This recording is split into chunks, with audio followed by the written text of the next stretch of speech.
Have you ever stared up at a clear night sky and felt a sense of peace? That vast, twinkling canvas seems almost serene, a beautiful, silent expanse stretching out into infinity. But what if that silence is not peace at all? What if it's something far more unsettling? Beyond the familiar glow of stars and galaxies lies a realm of darkness so profound, so filled with unseen terrors, that it challenges everything we think we know about the cosmos. We gaze at the stars with wonder, but we are only seeing the surface, the gentle face the universe shows us. Behind that veil of light, there is another story waiting to be told. A story written in shadows, mysteries, and horrors beyond human comprehension. Today, we're pulling back that curtain. We're journeying into the deepest, darkest corners of space to uncover 25 cosmic horrors that defy imagination. This is not a tour of beautiful nebulae or distant planets. This is an expedition into the unknown, a place where reality bends, where time distorts, and where forces so powerful and so alien roam that they make our worst nightmares seem trivial. From black holes that devour everything in their path, light, matter, even time itself, to rogue planets drifting alone through the icy void, waiting in the dark. From dying stars that explode with the energy of billions of suns to dimensions we cannot see but may be closer than we think, the universe is not empty. It is alive with danger, mystery, and phenomena so strange they border on the supernatural. So prepare yourself. What you are about to witness will change how you see the night sky forever. This is not just a list of facts, it is a descent into the abyss, a revelation of the universe's darkest secrets. By the end of this journey, you will understand that space is not the peaceful void it appears to be. It is a theater of chaos, a cradle of wonders, and a graveyard of possibilities. Let's begin. Our journey into the abyss begins not in the far reaches of the cosmos, but relatively close to home, with a mystery so powerful it is pulling our entire galaxy and everything around us toward an unseen fate. We are caught in a cosmic current, moving at an astonishing 14 million miles per hour toward a point in space we cannot even see. This is the Great Attractor, and its very nature is a profound puzzle. It sits in the direction of the constellation Centaurus, but its location is cursed from our perspective. It lies directly behind the central bulge of our own Milky Way galaxy, in a region astronomers call the Zone of Avoidance. This area is shrouded by thick clouds of interstellar gas and dust, obscuring our view of what lies beyond with an impenetrable cosmic veil. For decades, this region was a literal blind spot in our maps of the universe. We could feel its immense gravitational pull, a force strong enough to dictate the motion of hundreds of thousands of galaxies, yet we were utterly blind to its source. It's like feeling a powerful, invisible hand grabbing you in a pitch-black room, pulling you toward an unknown destination. So what could possibly exert such an unimaginable force? Early theories suggested it was a massive concentration of matter, perhaps a supercluster of galaxies of a scale we had never before witnessed, an immense knot in the cosmic web. And with more advanced X-ray and infrared telescopes that can peer through the galactic dust, we did find part of the answer. We discovered the Norma cluster, a huge gathering of galaxies, and an even larger structure behind it called the Vela supercluster. These colossal formations contain enough mass to account for a significant portion of the gravitational pull we feel. But for many scientists, the unsettling question remains, is that all there is? Or is this just the nearest visible part of something far greater and far more strange, lurking even deeper in the void? Some speculate it could be the heart of an unfathomably large dark matter structure, a concentration of the universe's invisible scaffolding so dense it warps the fabric of spacetime itself on a continental scale. The most unsettling possibility is that we are still not seeing the true core of the Great Attractor, that the deepest, darkest secret of what is pulling us remains hidden, a true monster in the dark that we can only feel but not yet see. But if the terror of the Great Attractor is its vast, impersonal pull across millions of light years, the next horror we face is far more intimate and predatory. It is the hunter in the dark, a solitary monster that could be lurking in the void between stars, moving on a silent, undetectable path that might one day bring it right to our celestial doorstep. We are speaking of rogue black holes. We often picture black holes as static beasts, anchored firmly at the centers of galaxies, voraciously feeding on the stars and gas that swirl around them. But this is a comforting illusion.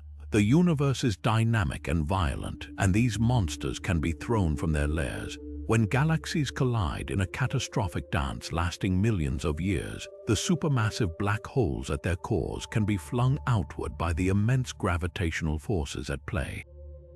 Scientists believe these collisions can literally eject a black hole, sending it careening into intergalactic space at speeds of millions of miles per hour. It then becomes a ghost, a dark wanderer with no galaxy to call home, and this is what makes them a true cosmic horror. A rogue black hole would be nearly impossible to detect. It emits no light, it gives off no signature until it begins to feed, and in the profound emptiness between star systems, there is very little for it to consume. It would travel through the void in utter silence, a perfect predator cloaked in absolute darkness.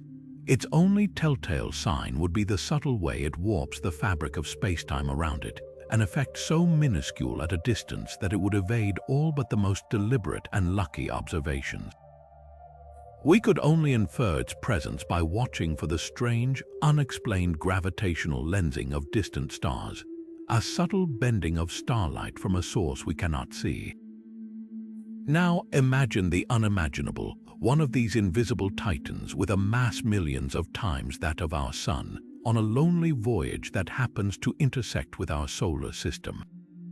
Its approach would be silent and utterly unseen. The first signs would not be visual, they would be gravitational. The delicate orbital ballet of our solar system would begin to falter. The orbits of the outer planets Neptune, Uranus would start to wobble and shift in ways that defied all our models. As it drew closer, its immense gravity would begin to pull at the Oort cloud, that vast shell of icy planetesimals at the very edge of our Sun's influence, hurling a storm of comets inward toward the planets. The night sky itself would begin to distort as the black hole's gravitational lensing warps the familiar patterns of constellations into bizarre, shimmering arcs of light. Long before it ever reached the planets, its tidal forces would begin to shred the solar system. The Kuiper belt would be scattered. Planetary orbits would become chaotic and elliptical, pulling worlds like Jupiter and Saturn into new, deadly paths that could easily see them flung from the solar system entirely or sent crashing inward. Earth's orbit would destabilize, leading to extreme and rapid climate shifts that would make life impossible. And if, in a worst-case scenario, the black hole passed directly through our cosmic neighborhood, the result would be absolute annihilation. It would devour everything in its path, not with a dramatic crunch, but with the silent, inexorable pull of its event horizon. Whole worlds would be spaghettified, stretched into streams of hot plasma before vanishing from existence without a trace. Our entire solar system could be erased, consumed by a darkness we never saw coming. The true terror lies in its silence and its stealth. By the time we detected its gravitational whisper, it would already be far too late. But if the silent approach of a rogue black hole represents a physical predator in the void, the next horror is far more abstract and in many ways far more final. It is a catastrophe not of gravity or impact, but of physics itself. The very laws that hold our universe together could be its ultimate undoing. This is the phenomenon known as vacuum decay. To understand this, we must first grasp a strange idea that what we perceive as empty space is not empty at all. Scientists believe the vacuum of space is actually filled with a background energy field, often called the Higgs field. It's this field that gives particles their mass. It's the reason things have substance and weight.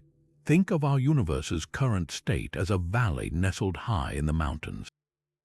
The ball sitting in that valley represents the Higgs field, and its position gives us the stable, predictable laws of physics we know and rely on.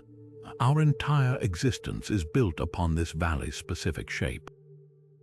But what if our valley is not the lowest point? What if there is a much deeper, far more stable valley somewhere beyond the mountain ridge? In this terrifying scenario, our universe is not in its true, most stable state. It's in a false vacuum, a state of temporary stability that could, at any moment, and for any reason, suddenly collapse into the true vacuum of that deeper valley. A quantum fluctuation, an incredibly high energy event, or even just random chance could be the tiny nudge that pushes the ball over the ridge, and once it starts to fall, there is no return. This event would create a microscopic bubble of this new, true vacuum. The laws of physics inside this bubble would be completely different. The fundamental constants that allow atoms to form, molecules to bond, and stars to shine would be rewritten. This bubble would then expand in all directions at the speed of light. From the outside, you would see an advancing wall of nothing, a sphere of perfect, fundamental change, a wave of reconfiguration rolling through the cosmos. As it expands, it would not destroy matter in a fiery explosion. It would simply erase the rules that allow matter to exist as we know it. Atoms would disintegrate. Atomic forces would cease to function. The very fabric of reality would be rewritten from the ground up. The most horrifying aspect of vacuum decay is its inevitability and its stealth. It could be triggered by a random event a million light years away, and we would have absolutely no warning. Because the wall of change travels at light speed, the first sign of its arrival would be the event itself. One moment, our universe exists with all its galaxies, stars, and planets. The next moment, that sphere of new physics touches our solar system, and in an instant, everything, every atom in every star, every planet, every person is unraveled into a new, alien state of being that is almost certainly incompatible with life or even with matter as we comprehend it. The entire history of the cosmos, every achievement and every memory, would be erased not with a bang, but with a silent, fundamental click of a cosmic switch. It is the ultimate reset button, and the universe would not even notice we were gone. Yet for all its terrifying finality, vacuum decay remains a theoretical specter, a potential flaw in the very foundation of reality. The next horror, however, is terrifyingly real. We have observed it happening in distant galaxies, a violent event so powerful it can outshine its entire galactic home. This is the gamma-ray burst, the universe's most formidable explosive force. Imagine compressing the entire 10 billion-year energy output of our sun and releasing it all in a searing flash lasting only a few seconds. That is the raw, incomprehensible power of a gamma-ray burst. These cataclysms are the birth cries of black holes, occurring when a massive star goes supernova and its core collapses, or when two ultra-dense stellar remnants like neutron stars spiral together and merge. The result is not a symmetrical explosion, but a focused death beam. All that unimaginable energy is channeled into two narrow jets of radiation, shooting out from the poles of the collapsing star like a cosmic blowtorch at nearly the speed of light. The true danger lies in this focused intensity. A gamma-ray burst is not a general bomb, it is a sniper rifle. If one of these jets were to be pointed directly at Earth from even a moderate cosmic distance, say a few thousand light years away, the consequences would be apocalyptic. The first sign would be a flash of light so brilliant it would be visible even in the middle of the day, a second sun appearing suddenly in the sky. But this light would not be the warm, life-giving light of our star. It would be a wave of high-energy gamma radiation, followed by X-rays and ultraviolet light slamming into our atmosphere.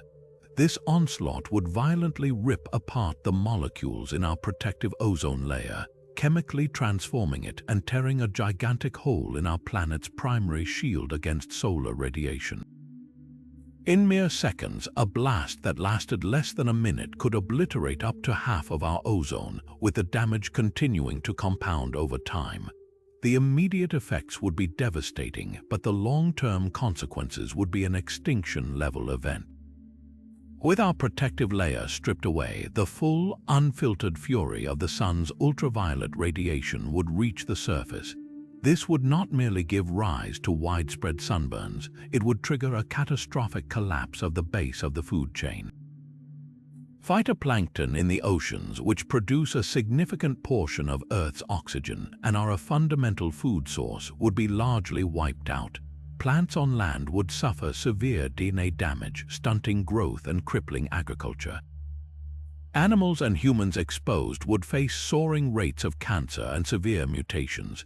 The sky would likely fill with a brown haze of nitrogen dioxide, creating a prolonged, dark chemical winter that would further starve the planet of sunlight and warmth, while acid rain would pour down, poisoning the oceans and soil.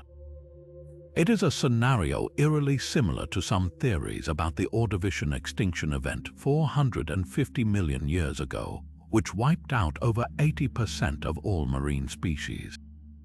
Some scientists posit that a gamma-ray burst could have been the culprit, a random strike from the cosmos that forever changed the course of life on our planet. And the most unsettling fact is that it could happen again at any moment. We exist in a galaxy filled with the kind of massive, unstable stars that produce these bursts. We are essentially living in a cosmic shooting range, and we have no way of predicting when or where the next shot will be fired. We can only hope that the universe's aim remains poor, and that the next jet of pure annihilation is fired in any direction other than our own. But if gamma-ray bursts are the universe's most brilliant and violent death, the next horror is defined by its utter absence of light. It is a presence we can only feel, a ghost that permeates every corner of the cosmos, holding everything together while remaining forever hidden in the shadows. This is the enigma of dark matter. We throw that term around so often it can start to sound almost ordinary, but we must not let familiarity dull its profound mystery. Everything you have ever seen, touched, or known, every planet, every star, every galaxy accounts for less than 5% of the entire universe. The matter that makes up you and me is the rare exception. Roughly 27% of the cosmos is composed of this invisible, intangible substance that refuses to interact with light in any way. It does not emit it, absorb it, or reflect it. It is, for all intents and purposes, completely transparent. Its existence is not just some wild theoretical guess, it is a necessity born from observation. Decades ago, astronomers like Vera Rubin noticed that galaxies were spinning far too fast to hold themselves together. The visible stars and gas at a galaxy's outer edges were whipping around at velocities that should have sent them flying off into intergalactic space like mud spinning off a too fast tire.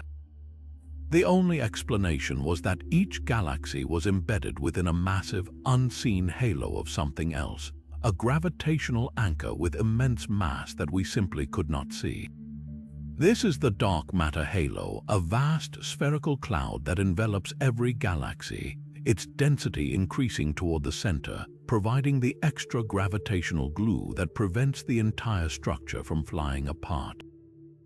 Our own Milky Way is cocooned inside one of these halos right now. You, me, and everything we see are moving through an ocean of invisible matter, with countless particles streaming through our bodies every second without a trace. And this is where the speculation turns from curious to deeply unnerving. What is this stuff? We have ideas: weakly interacting massive particles, or WIMP being a leading candidate, but we simply do not know. Its very invisibility opens the door to terrifying possibilities. Could dark matter form its own structures? Simulations suggest that these halos could have incredibly dense, knotted cores. Could those knots, under the right conditions, collapse under their own gravity to form dark stars? Not stars as we know them, which shine from nuclear fusion, but stars powered by the annihilation of dark matter particles themselves. These would be invisible furnaces radiating energy we cannot see, potentially lurking undetected even within our own galaxy. This line of thought leads to an even more mind-bending question: could there be a shadow biology? An entire invisible ecosystem based on the interactions of dark matter particles. It seems like the stuff of science fiction, but if dark matter can clump and interact gravitationally, who is to say it couldn't form complex structures under the right, unknown physics?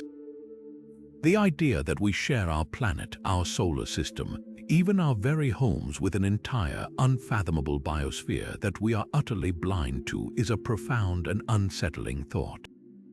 They would be ghosts in the machine of the universe, living alongside us in a parallel reality of darkness, but the most immediate and tangible danger may be far simpler and far more destructive. Because dark matter is not distributed evenly, it clumps along with normal matter, forming the massive scaffolding upon which galaxies are built. As our solar system travels its 250 million-year orbit around the galactic center, it doesn't move through a smooth, uniform halo. It may be sailing through rivers and waves of dark matter, regions of drastically different density. What if we were to encounter an unusually dense knot, a rogue clump of this invisible substance? There would be no flash of light, no warning. The only effect would be gravitational, a sudden, intense, and unseen gravitational shockwave. Such an event could violently perturb the orbits of every body in the solar system. Comets could be shaken loose from the Oort cloud and sent hailing inward.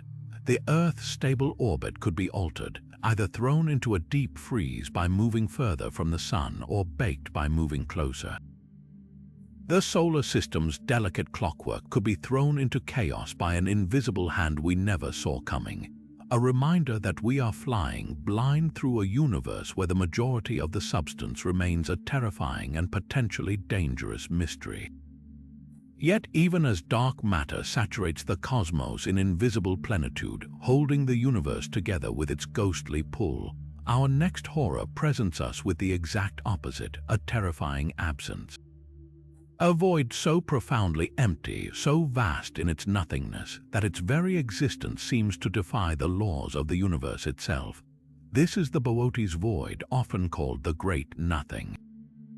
If the darkness between stars feels immense to us, it is nothing but a cozy neighborhood compared to the chilling emptiness of this region. Discovered in the 1980s, the Boötes Void is a spherical region of space, a bubble in the cosmic web, that spans an almost incomprehensible 330 million light-years across. To put that staggering scale into perspective, if you were to place our entire Milky Way galaxy, which is 100,000 light-years wide, inside this void, it would be like dropping a single grain of sand into an empty Olympic-sized swimming pool. That is the level of isolation we are talking about, in a universe that is supposed to be structured like a vast web, with galaxies strung along great filaments and clustered at their intersections. The Boötes Void is a gaping hole. A typical region of space of that size should contain, by all reasonable estimates, at least 10,000 galaxies. The void holds only 60. That means over 99.9% of the expected matter is just missing. This isn't merely an underpopulated neighborhood, it is a cosmic desert of unparalleled scale, a numbing emptiness that swallows light and hope in equal measure. Theories about how such a void could form range from the mind-bending to the utterly terrifying. The leading scientific explanation involves the physics of the early universe. In its first moments, the cosmos was a seething, bubbling cauldron of energy. As it expanded and cooled, vast bubbles of nothingness may have formed and then been inflated to unimaginable sizes by a period of rapid expansion known as cosmic inflation. The Boötes Void could be one of these primordial bubbles, a fossilized pocket of near nothingness from the dawn of time. a place where the cosmic construction crew simply never showed up to build any galaxies. It is a relic of the universe's most chaotic infancy, a blank spot on the map that was never filled in. But this scientific explanation, while elegant, cannot silence the more chilling, speculative whispers. What if the void is not natural? The concept known as the Fermi paradox asks a simple question. If the universe is so vast and so old, where is everybody? The Boötes Void might offer one of the most unsettling answers. What if it is not a naturally empty region, but a region that has been cleared? The terrifying possibility exists that an incredibly advanced Type 3 civilization on the Kardashev scale, a culture capable of harnessing the energy of entire galaxies, could have arisen there millions or even billions of years ahead of us. Such a civilization might not use radio waves or any communication method we could hope to detect. Their engineering would be indistinguishable from physics itself. In this terrifying scenario, the void is not empty by chance but by design.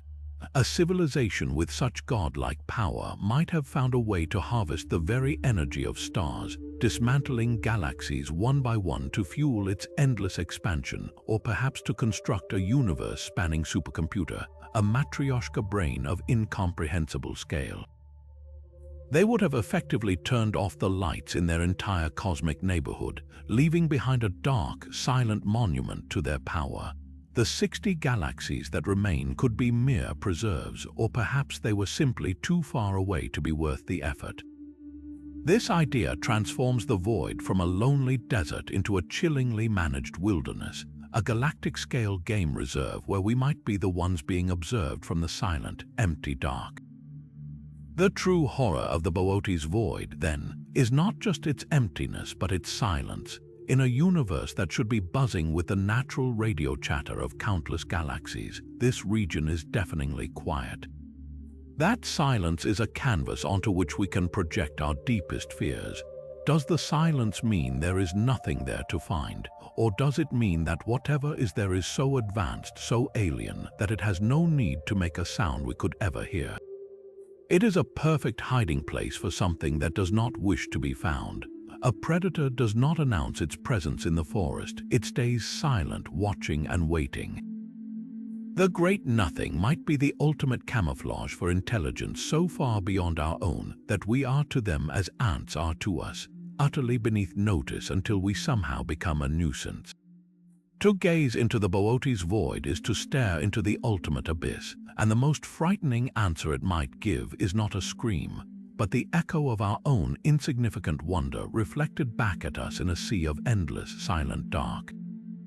But if the Boötes Void represents a terrifying absence on a cosmic scale, a different kind of horror lurks much closer to home, hiding in the deep shadows between stars.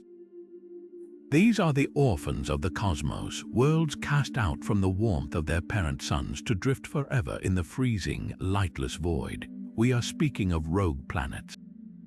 For a long time, we imagined solar systems as stable, orderly families with a star at the center and planets orbiting in predictable, permanent paths.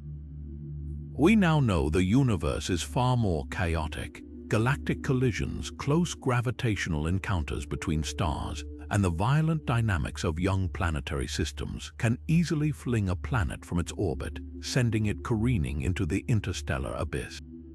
Current estimates suggest these lonely wanderers are astonishingly common, potentially outnumbering stars in our galaxy by a ratio of 20 to 1.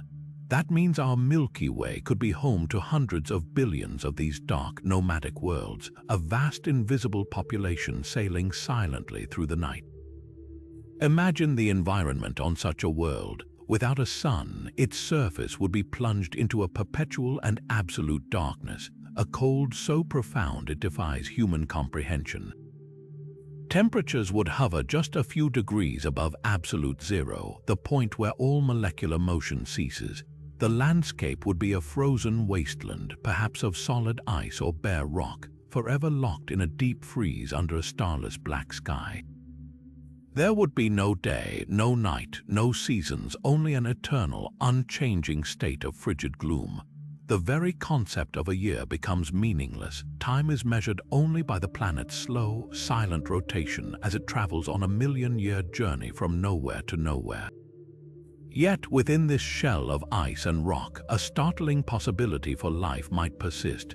Many of these rogue planets, especially gas giants similar to Jupiter or Neptune, could have once hosted warm, watery moons before being ejected. As the planet is thrown into the void, its moons would be cast out with it. Cut off from stellar warmth, the surface of such a moon would freeze solid into a global ice cap miles thick. But beneath that icy crust, something miraculous could happen.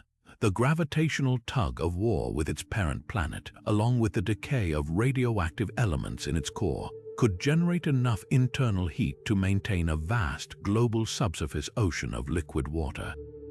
This creates a sealed, dark, underwater abyss, insulated from the unimaginable cold of space above by a protective ceiling of ice.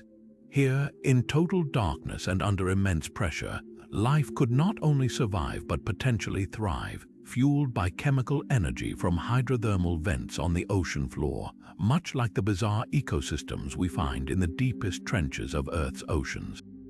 An entire biosphere could exist on one of these frozen worlds, completely unaware of the concept of a sky or a star, living and dying in a warm, wet, perpetual night, forever sealed inside their icy tomb. The existential wonder of such hidden life is matched only by the more immediate and visceral threat a rogue planet could pose. Because these worlds are so dark and cold, they are nearly impossible to detect with our current technology. We might only spot one if it passed directly in front of a distant star, causing a momentary dimming, or if it were still warm enough from its violent birth to emit a faint infrared glow. For the most part, they are invisible. This means one could be entering our inner solar system long before we ever knew it was there. The first sign wouldn't be a dot of light in a telescope, it would be a subtle but growing gravitational disturbance. As it approached, its immense mass would begin to act like a wrecking ball thrown into the delicate gravitational machinery of our solar system. The orbits of comets in the distant Oort cloud would be perturbed, sending a storm of icy bodies hailing inward toward the Sun and potentially toward Earth. The delicate balance of the asteroid belt could be disrupted.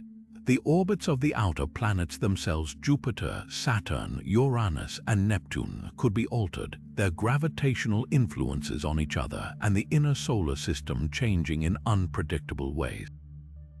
This cosmic domino effect could eventually ripple inward to Earth, destabilizing our own orbit. We could be gently pulled further from the Sun, triggering a global ice age that would make our current polar caps stretch to the equator. Or we could be pushed inward, our oceans boiling away under a scorching sun. Even a near miss could be catastrophic, a gravitational bullying session that leaves our planetary neighborhood in chaos. The true terror of the rogue planet is its combination of stealth and power. It is a ghost with mass, an invisible fist capable of delivering a knockout blow to our entire civilization without ever revealing itself until it is far too late. It is a reminder that the universe is not a static painting. It is a dynamic and sometimes violent place where unseen giants move in the darkness, and our peaceful corner of the cosmos is only peaceful until the moment it isn't. But if rogue planets are stealthy giants whose threat lies in their gravitational influence, the next horror is a cataclysm of pure energy and fundamental force, a collision so violent it literally shakes the fabric of the universe. We now arrive at the incredible violence of neutron star mergers. To even begin to comprehend these events, we must first understand what a neutron star is. They are the crystalline skeletons of dead stars, the ultra-dense cores left behind after a massive star goes supernova. Imagine taking the entire mass of our Sun, a sphere 860,000 miles across, and crushing it down into a city-sized ball barely 12 miles in diameter. The result is a material so impossibly dense that a single sugar cube-sized fragment of it would weigh as much as a mountain here on Earth. Its surface gravity is so intense that if you were to drop a marshmallow from just a meter above it, it would impact with the force of 1,000 hydrogen bombs. Now take two of these incredible objects and set them on a collision course. In many binary star systems, two massive stars are born together, live their lives together, and eventually die together. If both are massive enough to leave behind neutron stars, they can become locked in a fatal orbital dance. Emitting energy in the form of gravitational waves, they slowly lose momentum, spiraling closer and closer over millions of years. Their final moments are a crescendo of cosmic violence. In the last milliseconds before impact, they orbit each other thousands of times per second, moving at a significant fraction of the speed of light. The tidal forces between them become so unimaginably strong that they begin to strip material from each other's surfaces, creating a swirling, ultra-hot disk of degenerate matter. When they finally collide, the energy released is beyond comprehension. For a brief moment, the merger outshines every star in its entire host galaxy combined. The collision does not create a traditional explosion. It forges a kilonova, a titanic blast that is the universe's primary foundry for the heaviest elements. The intense neutron flux in the environment allows atomic nuclei to be bombarded and built up rapidly through a process called rapid neutron capture, creating elements like gold, platinum, uranium, and iodine. The gold in your wedding ring, the platinum in a catalytic converter, were almost certainly forged in the heart of a neutron star merger that occurred billions of years ago, before our own solar system even existed.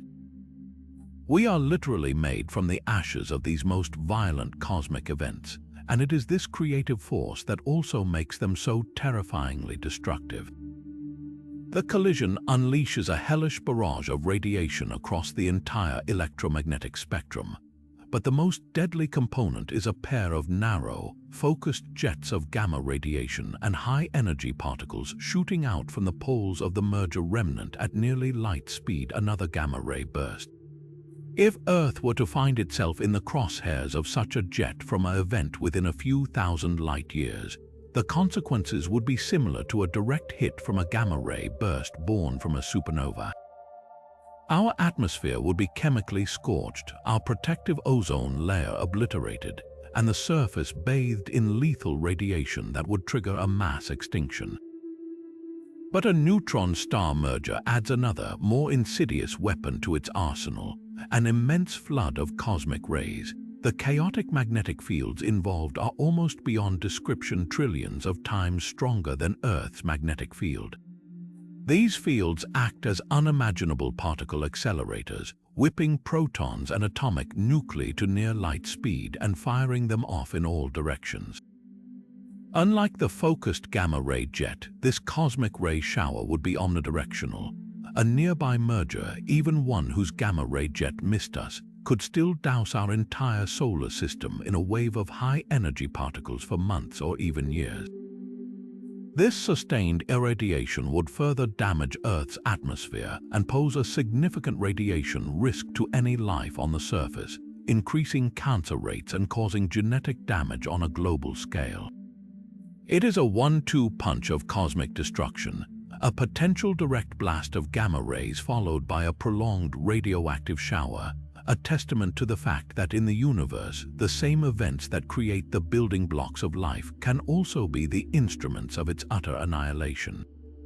After sailing past the cataclysmic violence of colliding stars and the silent threat of dark wanderers, we arrive at a horror that is perhaps the most deeply philosophical of all. It is a silence so profound it echoes across the cosmos, forcing us to confront a question that has haunted humanity for generations. If the universe is so unimaginably vast and ancient, filled with hundreds of billions of galaxies, each containing billions of stars and likely even more planets, where is everybody? This is the essence of the Fermi paradox, and the possible answers to this simple question are without exception terrifying. The sheer scale of the cosmos suggests a universe teeming with life, a galactic chorus of voices.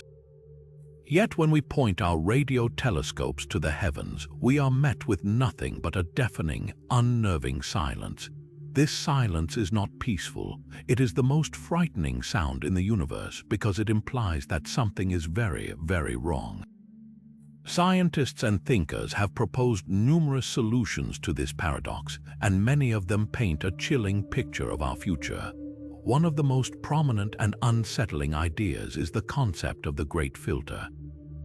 This theory suggests that the evolution of intelligent life from the basic building blocks of the universe involves not one, but several monumental hurdles. The Great Filter is that one specific step in this long chain that is so incredibly difficult to overcome that it effectively prevents almost every potential civilization from progressing to the stage of interstellar travel and communication. The terrifying question for us is, where is this filter located? Is it in our past, meaning we are a rare fluke that somehow survived, or is it waiting for us in our future? If the filter is behind us, perhaps the jump from non-living chemistry to simple, self-replicating life was such an astronomically improbable event that we are truly alone. Then the universe is a beautiful, empty monument to nothing. A cosmic desert of silent, barren rocks. While lonely, this is perhaps the most comforting answer. The true horror lies in the possibility that the Great Filter is still ahead of us. This implies that every civilization that has ever reached our level of technological maturity has, without fail, encountered the same insurmountable wall and been destroyed by it. What could this filter be? It could be the technology we are developing right now. The nuclear weapons we created last century could be child's play compared to what's coming. Perhaps the inevitable development of artificial intelligence leads not to a golden age, but to a swift and silent takeover by a superior silicon-based intelligence that sees its organic creators as superfluous. Or maybe the filter is biological. The same genetic engineering that could cure diseases might also unlock an engineered pathogen that ends all complex life. The silence we hear in this scenario is the sound of countless civilizations reaching our stage and then blinking out of existence, one after the other. We would not be listening for aliens, we would be listening for ghosts. A different, and in some ways even more frightening, answer is that the universe is not silent at all. We are simply not hearing the conversation because we are hopelessly primitive. Think of an ant hill at the base of a modern highway.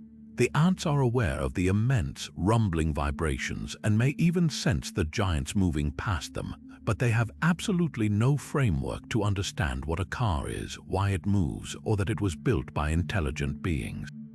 The communications of a truly advanced civilization might be so far beyond our comprehension that we mistake their messages for natural astrophysical phenomena.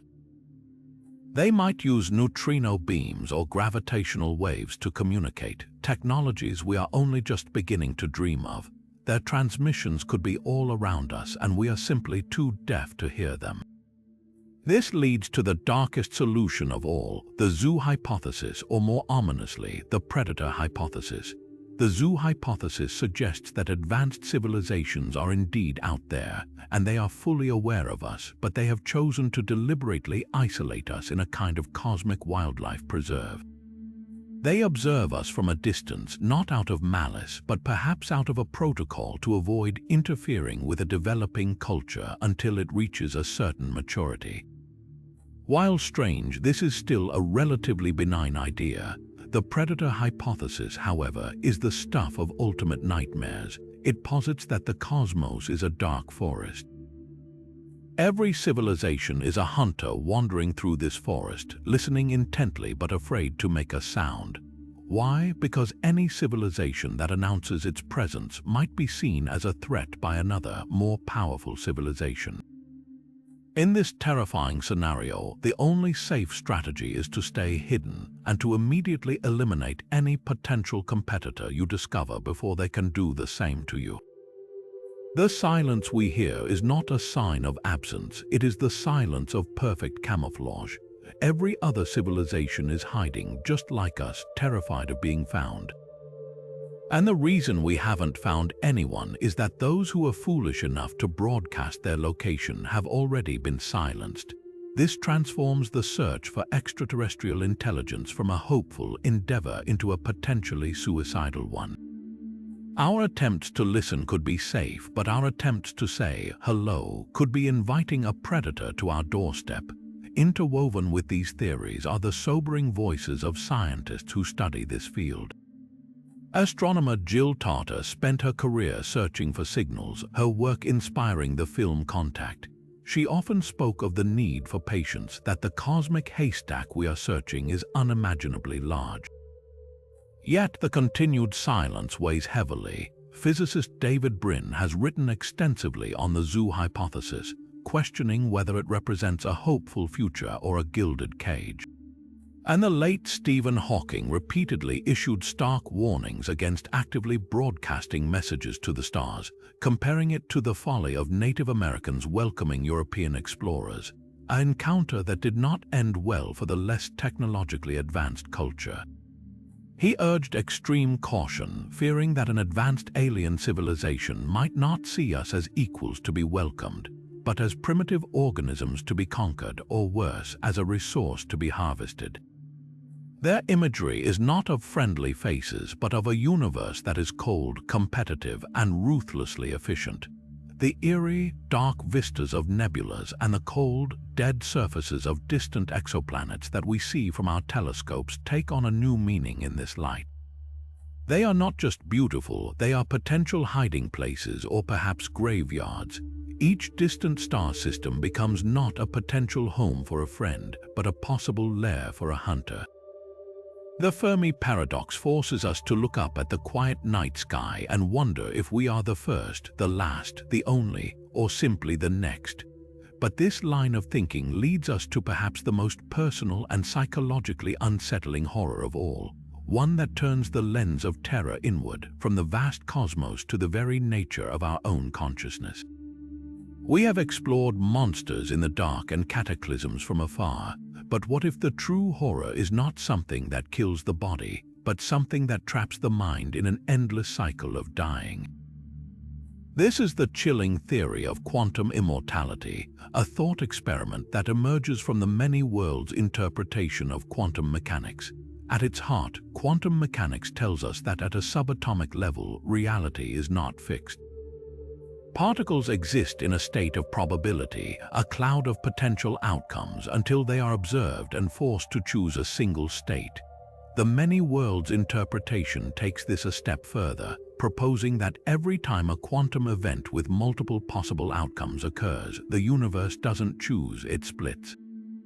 Every possible outcome happens, but each in its own newly branched parallel universe. In one universe, a radioactive atom decays at a specific moment. In another, identical universe, it does not. The two universes, now divergent, proceed independently. Now, apply this to your own life and death. Imagine you are part of a tragic, high-stakes experiment. You are placed in front of a so-called quantum suicide device, a gun pointed at your head, rigged to a detector that monitors a single quantum event, like the decay of a radioactive atom. The trigger is pulled every minute. If the quantum event occurs, the gun fires. If it does not, it simply clicks. From a classical perspective, your odds of survival decrease dramatically with each pull of the trigger. After 100 attempts, the chance you are still alive is astronomically small. But according to the logic of quantum immortality, from your first-person perspective, you would never experience death. Why? Because in the vast majority of the newly splitting universes, the gun fires and you die. But in a very small, ever-dwindling number of branches, the gun always clicks. And your conscious experience, your sense of self, can only persist in the universes where you are still alive. You would sit there hearing click after click after click, 100 times in a row, a statistical impossibility that would feel like a miracle. To any outside observer, you would appear to be incredibly, impossibly lucky. But in an infinite sea of branching realities, your continued existence is guaranteed in at least one timeline. Your consciousness simply follows the path where you survive. The immediate horror here is not of a painful death, but of an inescapable life. You would become a prisoner of probability, forced to experience a world where you survive against all odds, no matter how terrible the circumstances. But the deeper, more profound psychological terror lies in the implications this has for how we may have already lived.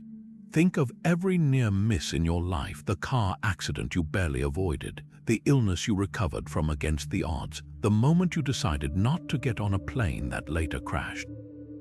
From a classical view, you were lucky. From the quantum immortality view, perhaps you did die in those events. In countless other universes, versions of you did perish in those car wrecks, succumb to those illnesses, and vanish in those crashes. But your conscious experience, the singular thread of awareness you call you, simply continued in the branch where you survived. You are not the original you from birth. You are the cumulative survivor of every single quantum event that could have killed you. You are the one who has always somehow slipped through the cracks of death. This leads to the concept of a multiverse death, where you don't experience a single final end, but countless deaths across the infinite branching tree of reality. The you reading this now will never experience cessation, but an unimaginable number of your other selves have already met grisly, untimely ends. The you that fell from that tree as a child, the you that didn't see the oncoming truck, the you that had a fatal allergic reaction. All of those experiences are real, happening to real versions of you in their own timelines. Your consciousness simply isn't there to witness it. It is always shunted to the nearest branch where existence continues. The ultimate horror is that death may not be an escape.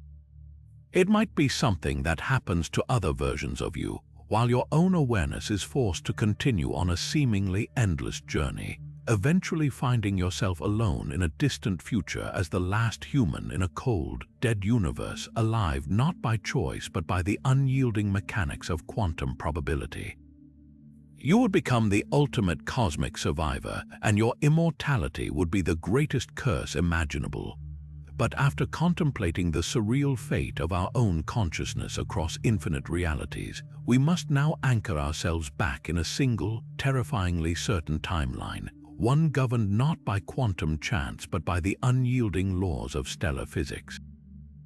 This horror is not a maybe or a what-if. It is a date on the cosmic calendar, an appointment with oblivion that has been set since the moment our sun ignited. We are speaking of the inevitable death of our star, a slow-motion apocalypse that will utterly erase our world. In approximately 5 billion years, the sun will exhaust the hydrogen fuel in its core. This is not an abrupt ending, it is the beginning of a violent transformation. As fusion sputters, the core will begin to contract under its own immense gravity, heating up to monstrous temperatures. This new heat will push the sun's outer layers outward with unimaginable force, inflating it into a bloated, crimson behemoth, a red giant. Our familiar, life-giving yellow star will swell to over 100 times its current diameter, its outer atmosphere stretching out to engulf the inner solar system.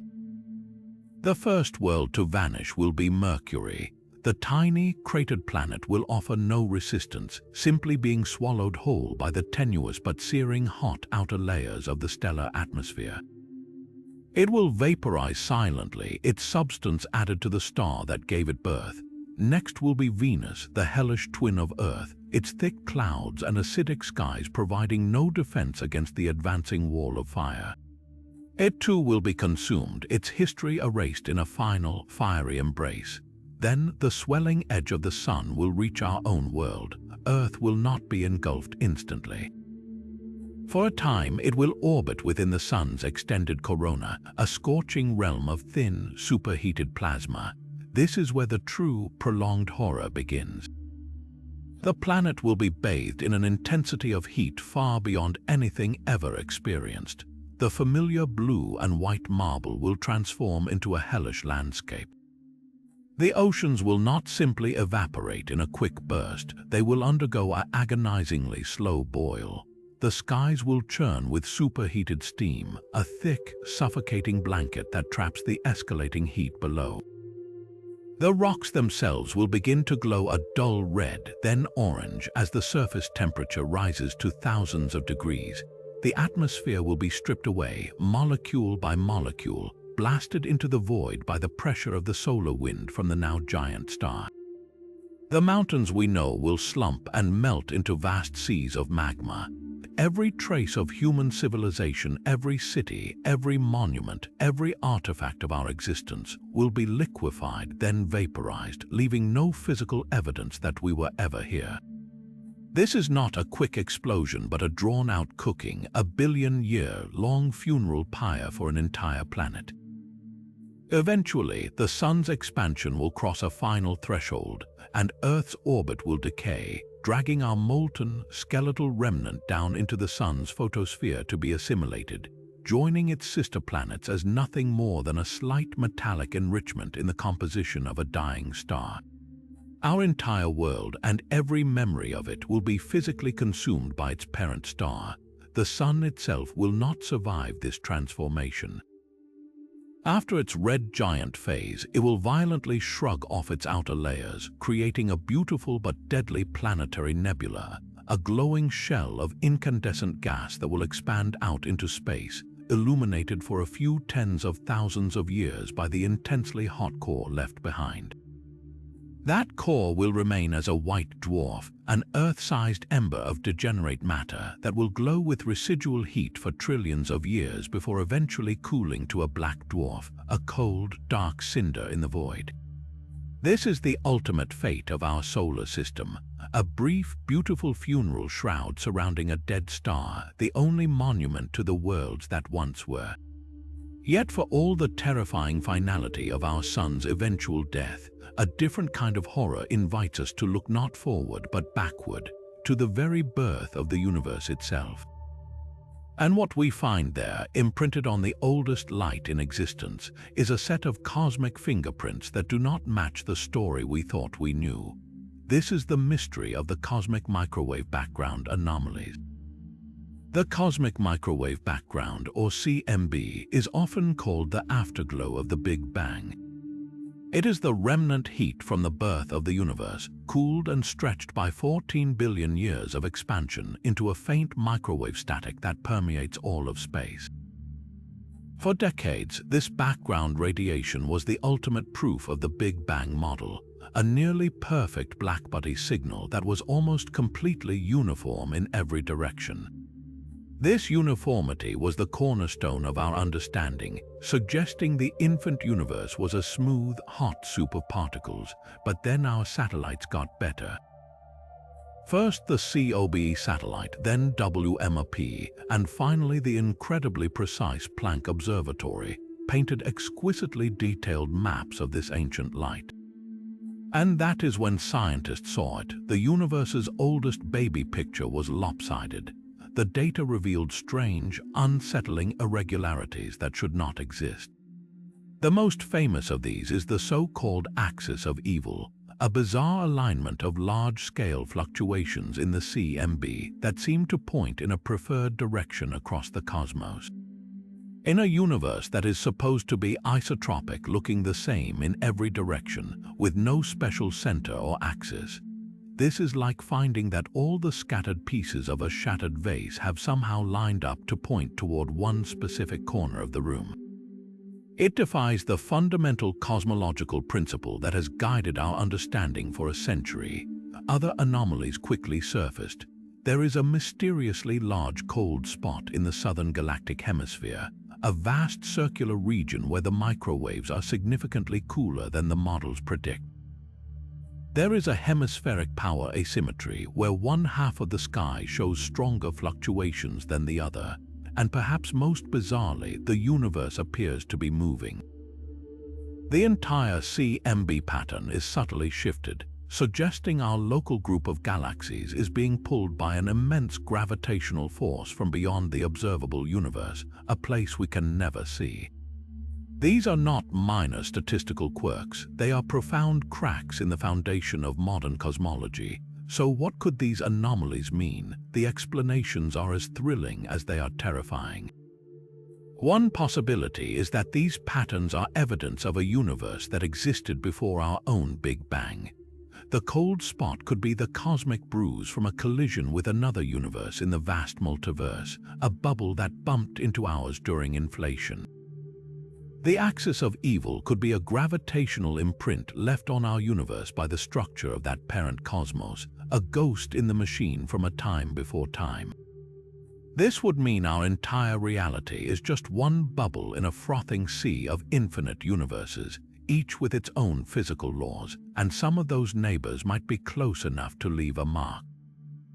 Another, even more mind-bending theory is that these irregularities are evidence that our universe is not three-dimensional at all, but a holographic projection from a two-dimensional boundary at the edge of space-time. The anomalies could be artifacts or glitches in this cosmic projection, areas where the code, so to speak, becomes visible.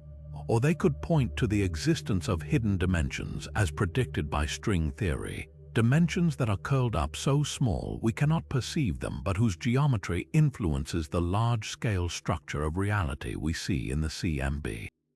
The most unsettling interpretation of all is that these patterns are not natural. What if the universe's founding document has been tampered with? Some scientists have half-jokingly suggested the anomalies look like they could be the signature of a universe-scale simulation, a subtle clue left by the programmers. Or perhaps they are something else entirely, a signature not of creation but of manipulation.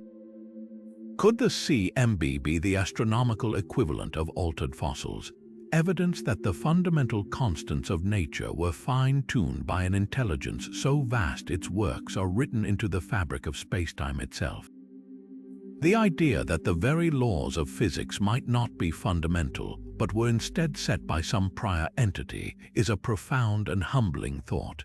It suggests that our entire reality, from the force of gravity to the speed of light, could be a local ordinance, not a universal law. Gazing at a map of the cosmic microwave background is no longer just looking at a relic of our birth. It is staring into a mirror and seeing not our own reflection, but the reflection of the architect. But as we contemplate the profound implications of the universe's first light, a very different kind of horror awaits, one that doesn't just tweak the laws of physics, but actively shatters them into paradoxical fragments. This nightmare is locked within the furious spin of a specific kind of cosmic monster, the Kerr black hole, named after the mathematician Roy Kerr who solved Einstein's equations for a rotating black hole. These are not the static, simplistic voids we often imagine. A Kerr black hole is a whirlpool of distorted spacetime, a cosmic vortex spinning at a significant fraction of the speed of light. This rotation warps the fabric of reality in a way that is far more complex and far more terrifying than its non-spinning Schwarzschild cousin. The center of this beast is not a point-like singularity, but a ring-shaped one. Imagine the dense, crushing core of a black hole stretched and spun into a loop, a one-dimensional ring of infinite density rotating at unimaginable speeds. This ring singularity is the heart of the horror, for it is here that the known laws of physics cease to have any meaning. The equations of general relativity break down completely, and what emerges is a playground of theoretical nightmares. One of the most disturbing predictions is the potential existence of closed time-like curves. In the bizarre geometry just outside this spinning ring, the twisting of spacetime could become so severe that the path of an object, its timeline, could literally bend back on itself, forming a loop. An astronaut traveling along such a path would not be moving through space in a conventional sense, but through time itself, eventually arriving back at the exact same moment and location where their journey began. They would have become a time traveler trapped in an inescapable cycle of their own past. The implications of this are not just strange, they are a fundamental assault on logic and reality itself. The classic grandfather paradox becomes a terrifyingly real possibility. What if you traveled back and prevented your own grandfather from meeting your grandmother? Your own existence would be erased, which logically prevents you from ever having traveled back in time to commit the act in the first place. This is more than a philosophical puzzle. It is a violation of causality, the unbreakable rule that cause must always precede effect. In the vicinity of a Kerr black hole's ring singularity, this foundational pillar of our universe crumbles into dust. Events would no longer have a clear beginning or end. Reality would become a chaotic, self-referential jumble where the concepts of past, present, and future lose all meaning. Now, picture the experience of a spacecraft and its crew venturing into this maelstrom. The first sign of the madness to come would be the phenomenon of frame dragging. As the black hole spins, it doesn't just pull on space, it twists it like a spinning spoon in a vat of thick honey. The very space around the black hole is dragged around in a relentless, inescapable vortex. Any object caught in this region would be forced to rotate with the black hole, its trajectory locked into the cosmic whirlpool whether it wanted to be or not. As the ship penetrates deeper, passing through the outer and inner event horizons, the crew would witness a sky torn apart. The extreme gravitational lensing would smear the light from distant stars into a blinding, kaleidoscopic swirl encircling a central region of absolute blackness. But the true psychological terror would begin when the instruments start reporting impossible data. Navigation computers would short-circuit with logical errors as their sensors report that the ship is simultaneously at multiple points in its own timeline. The crew might witness ghostly echoes of their own ship appearing ahead of them or behind them, visual artifacts of light rays trapped in those closed time-like curves. They might even receive a transmission from themselves, a message they haven't sent yet, warning them to turn back.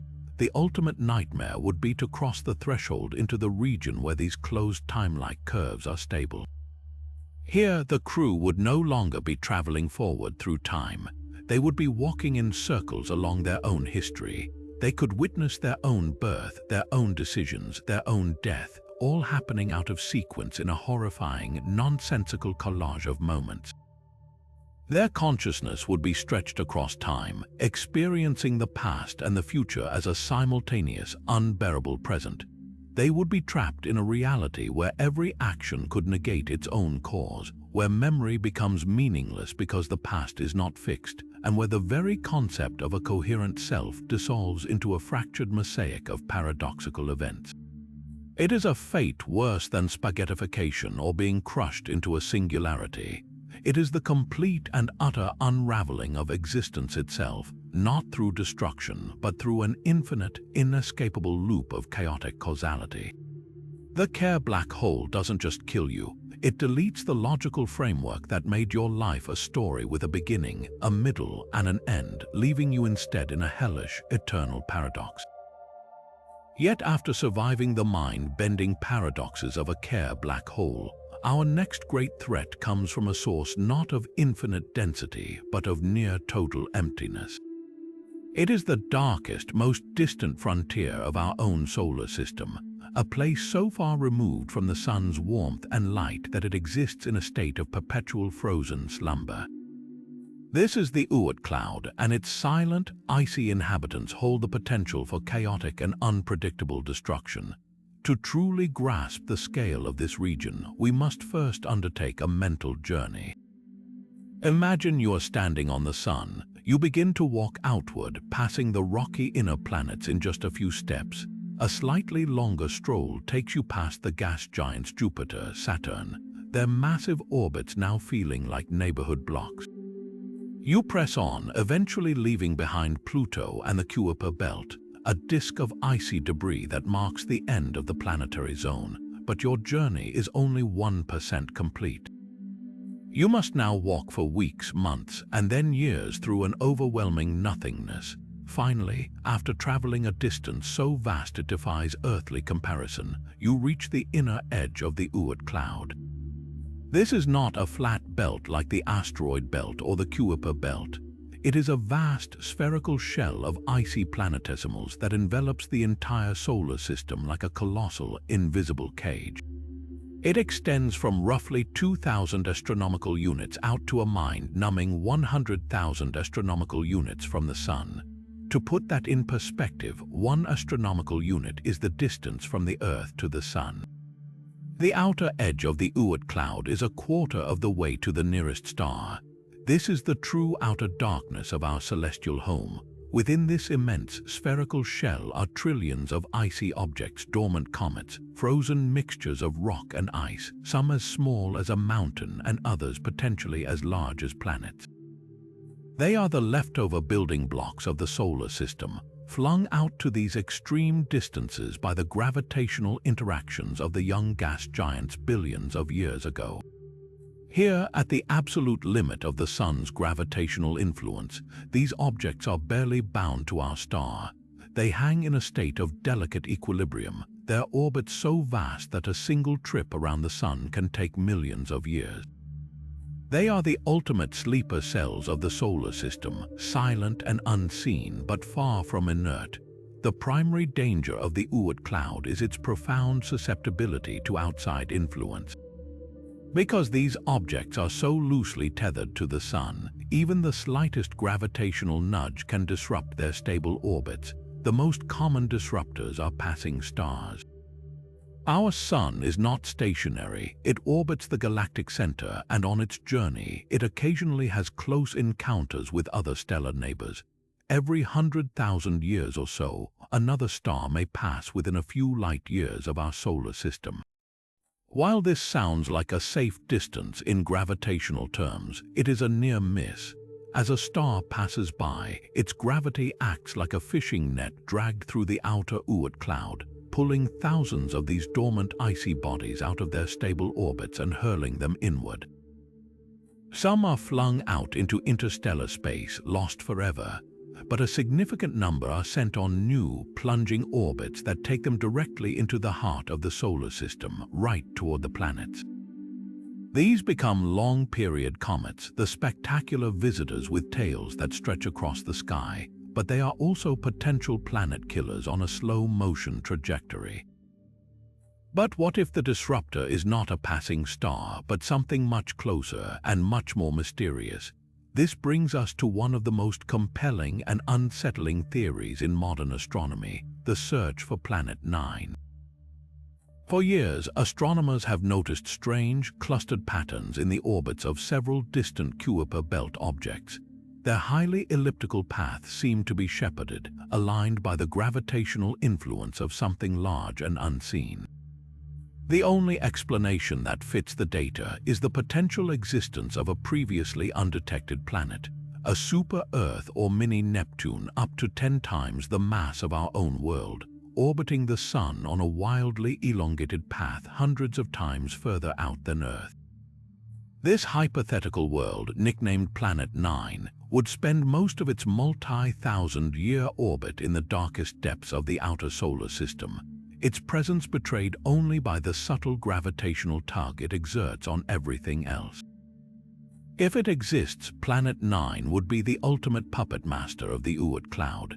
Its immense mass and vast, slow orbit would make it a constant source of gravitational perturbation. As it swings through the outer reaches of its orbit, it would act as a permanent internal disruptor, a wrecking ball plowing through the delicate stability of the cloud. Computer simulations of this scenario are nothing short of terrifying. They show that Planet 9's influence would not be a gentle stirring, it would be a violent churning. It would create a sustained and powerful resonance, shaking loose a veritable storm of comets from the Oort cloud and sending them raining inward on a constant basis. The rate of new comets entering the inner solar system could increase by a factor of 1,000 or more. The skies of Earth would become a beautiful but deadly fireworks display as new comets appear with alarming frequency. While many would be harmless, the law of averages dictates that a significant number would be on a direct collision course with our planet. The impact that wiped out the dinosaurs 66 million years ago was likely caused by a much smaller object from the closer-in asteroid belt. A comet from the Oort cloud could be far larger and traveling at a much higher velocity, delivering an impact of catastrophic extinction-level force. The existence of Planet 9, a fascinating astronomical mystery, could simultaneously be the trigger for a recurring planetary bombardment that would make life on Earth a precarious gamble played out over millions of years. We are left with a haunting possibility. The greatest threat to our world may not be from a far-off star or galaxy, but from a hidden sibling orbiting our own sun, silently stirring up a hornet's nest of icy doom in the outer darkness. Yet for all the profound mysteries hidden in the outermost darkness of our solar system, a far more fundamental and unsettling problem is unfolding in the very equations we use to describe the entire cosmos. This is not a distant object or a theoretical specter. It is a crack in the foundation of modern cosmology itself, a discrepancy so stubborn that it threatens to unravel our entire understanding of the universe's past and future. We are speaking of the Hubble tension. At its heart is a seemingly simple question: how fast is the universe expanding? The number that answers this question is known as the Hubble constant, and for decades, astronomers have worked to pin down its exact value. The problem is, we now have two incredibly precise, yet completely incompatible ways to measure it, and they disagree. This isn't a minor statistical fluke. It is a glaring, growing inconsistency that has resisted every attempt to explain it away. It suggests that something is profoundly wrong, either with our measurements or, far more excitingly, with our core model of the universe. One method for measuring the expansion involves looking at the local, modern universe. Astronomers use incredible cosmic lighthouses known as Cepheid variable stars and cataclysmic stellar explosions called Type 1a supernova. These are standard candles of objects whose intrinsic brightness we know very well. By measuring how bright they appear to us from Earth, we can calculate their distance with remarkable accuracy. Furthermore, by measuring the redshift of their light, how much it has been stretched to the red end of the spectrum by the expansion of space, we can measure how fast they are moving away from us.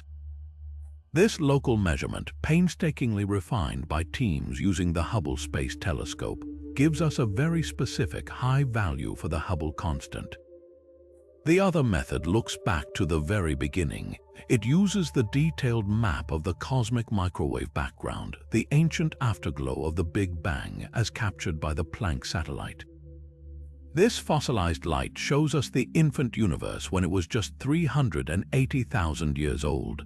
By applying our extremely well-tested model of cosmic evolution, the lambda cold dark matter model, to this pristine early snapshot, we can run the clock forward and predict what the expansion rate should be today.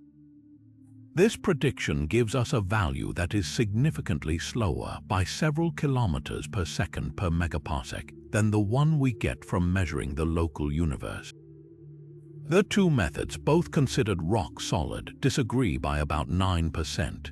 This is the Hubble tension.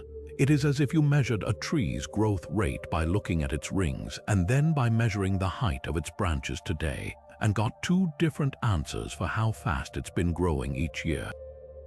This discrepancy has sent shockwaves through the world of cosmology.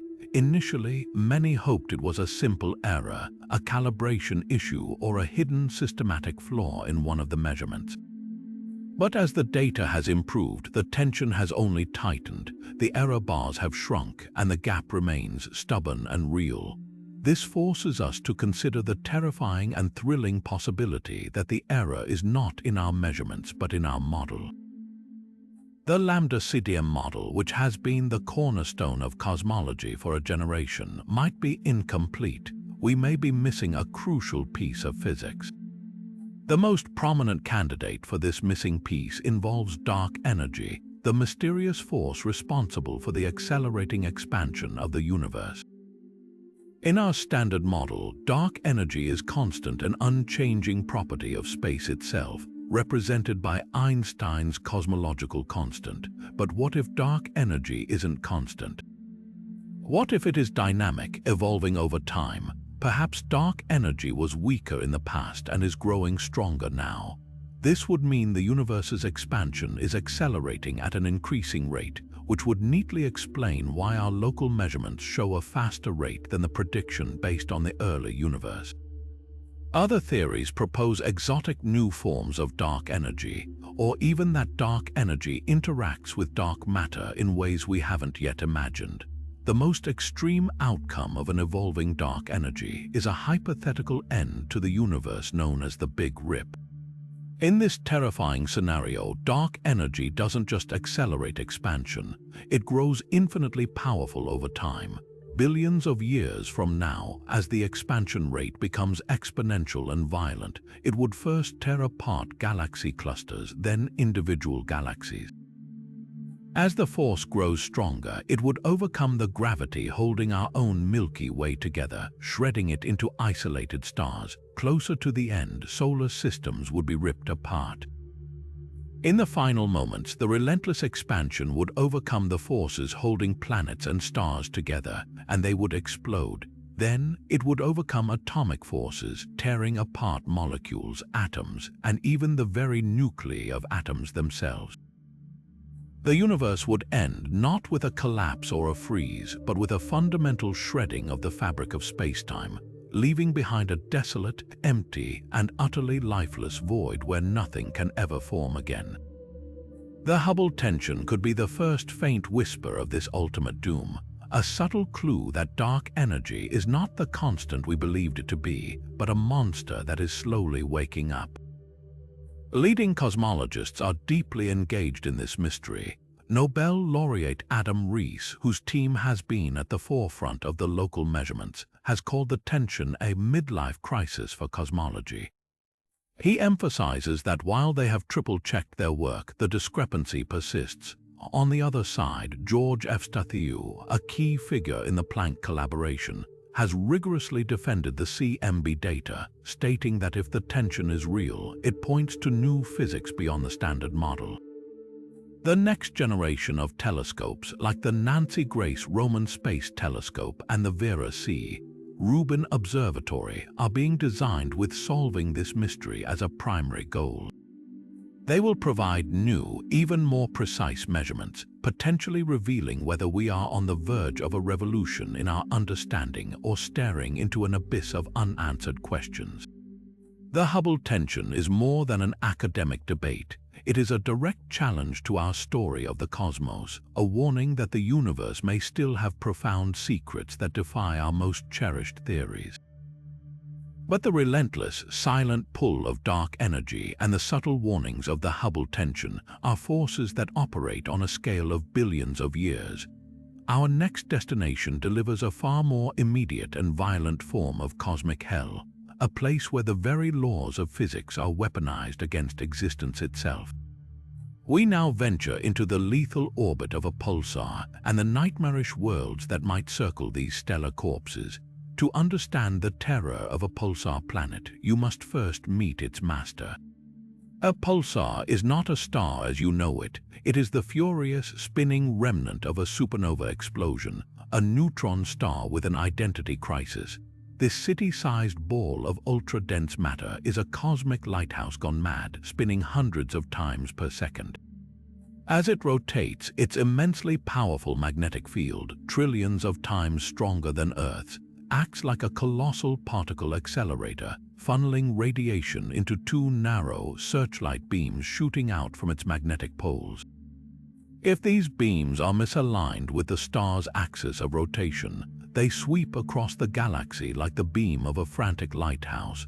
From a distance, we see this as a rapid, precise pulse of radiation, hence the name pulsar. This is not a gentle strobe light. It is a death ray of X-rays and gamma rays, blinking on and off with metronomic regularity. Now, imagine a planet somehow surviving the apocalyptic violence of the supernova that created this monster, or perhaps forming later from the fallback debris. This world would be trapped in a gravitational dance with a furious, radioactive predator. The first and most obvious horror is the radiation bath. The planet would be constantly bombarded by the pulsar's relentless stellar wind of high-energy particles. But the true, apocalyptic event occurs when that sweeping death beam directly strikes the planet. For a few milliseconds or seconds during each rotation of the pulsar, the side of the planet facing the beam would be flash-fried by an intensity of radiation that makes the heart of a nuclear reactor seem tame. This is not merely a bright light, it is a wave of energy so powerful it would ionize the atmosphere, strip away the surface layers of the planet, and deliver a lethal dose of radiation that would sterilize any conceivable form of life, not just on the surface, but likely deep underground as well. The landscape would be repeatedly scoured and sterilized by these regular, predictable blasts of pure energy, a daily occurrence more devastating than any nuclear winter. Yet the radiation is only one instrument of torture in this cosmic symphony of pain. The second is the brutal gravitational tide. A pulsar is an object of almost unimaginable density, and any planet orbiting close enough to be within its potentially habitable zone, a term used very loosely here, would be subjected to immense tidal forces. These forces would not simply cause gentle ocean tides like our moon. They would be powerful enough to literally reshape the planet itself. The gravitational pull could stretch and compress the entire world, kneading its interior like dough. This constant frictional flexing would heat the planet's core to incredible temperatures, potentially melting the entire mantle into a global ocean of magma. The surface of such a world would be a dynamic nightmare of hypervolcanism, with continuous planet-wide volcanic eruptions spewing molten rock across a landscape that is itself constantly cracking and reforming under the stress. There would be no stable ground, no continents, only a thin, brittle crust floating on a seething sea of liquid rock, perpetually shattered by the gravitational fists of its undead star. So what would the surface of this world actually look like? In one scenario, the planet is tidally locked, with one hemisphere permanently facing the pulsar. The day side would be a smooth plain of solid, dark matter like iron or carbon, forged by the relentless particle wind blowing from the pulsar, which acts like a cosmic sandblaster, constantly smoothing and hardening the surface. The night side, shielded from the direct wind but not the heat from the tidal flexing, might be a jagged, mountainous wasteland of volcanic rock, frozen in bizarre, tortured shapes. If the planet is farther out, beyond the reach of the immediate heat, it could be a forever frozen ice ball, its surface temperature hovering near absolute zero, its atmosphere a thin frozen glaze on the rock. But even this frozen state offers no refuge, for when the pulsar's beam sweeps across it, the surface ice would instantly sublimate from solid to gas in a violent burst, only to refreeze moments later when the beam passes.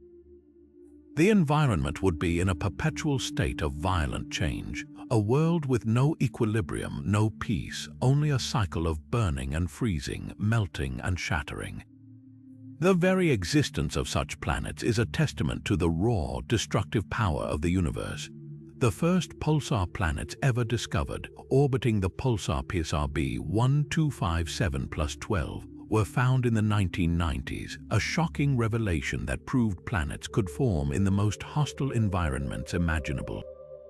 They are not places for life, they are case studies in extreme planetary suffering, celestial torture chambers where the processes that make a world habitable are inverted into engines of pure annihilation.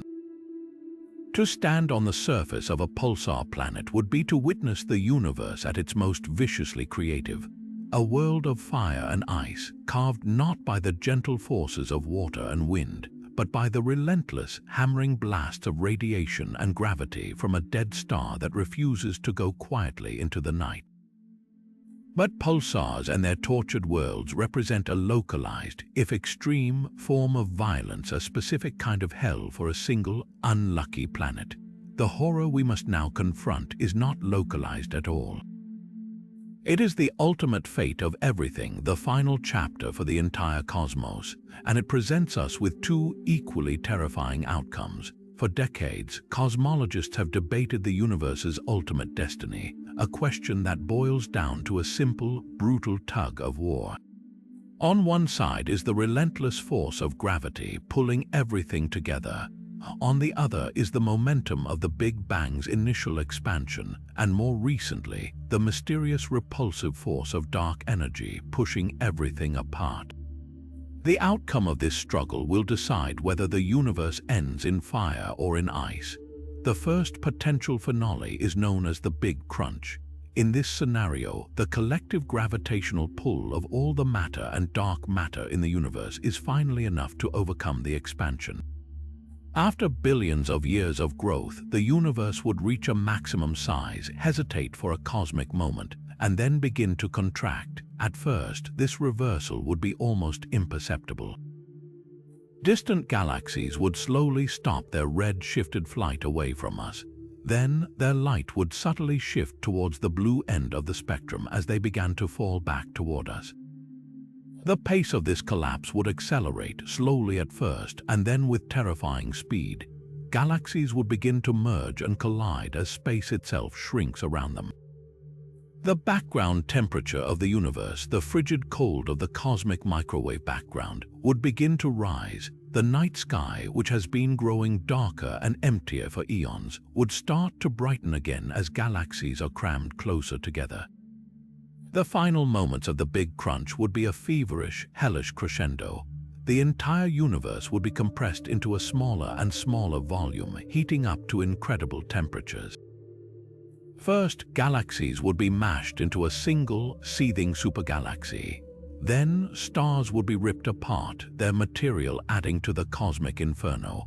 Eventually, atoms themselves would be disassembled, their nuclei broken apart into a swirling plasma of quarks and gluons. The universe would effectively be returning to the state it was in just moments after the Big Bang, but in reverse, a hot, dense soup of fundamental particles. Finally, all of reality, every galaxy, every star, every planet, every atom that ever was, every memory and every moment of life and consciousness, would be crushed back into a single point of infinite density, a singularity.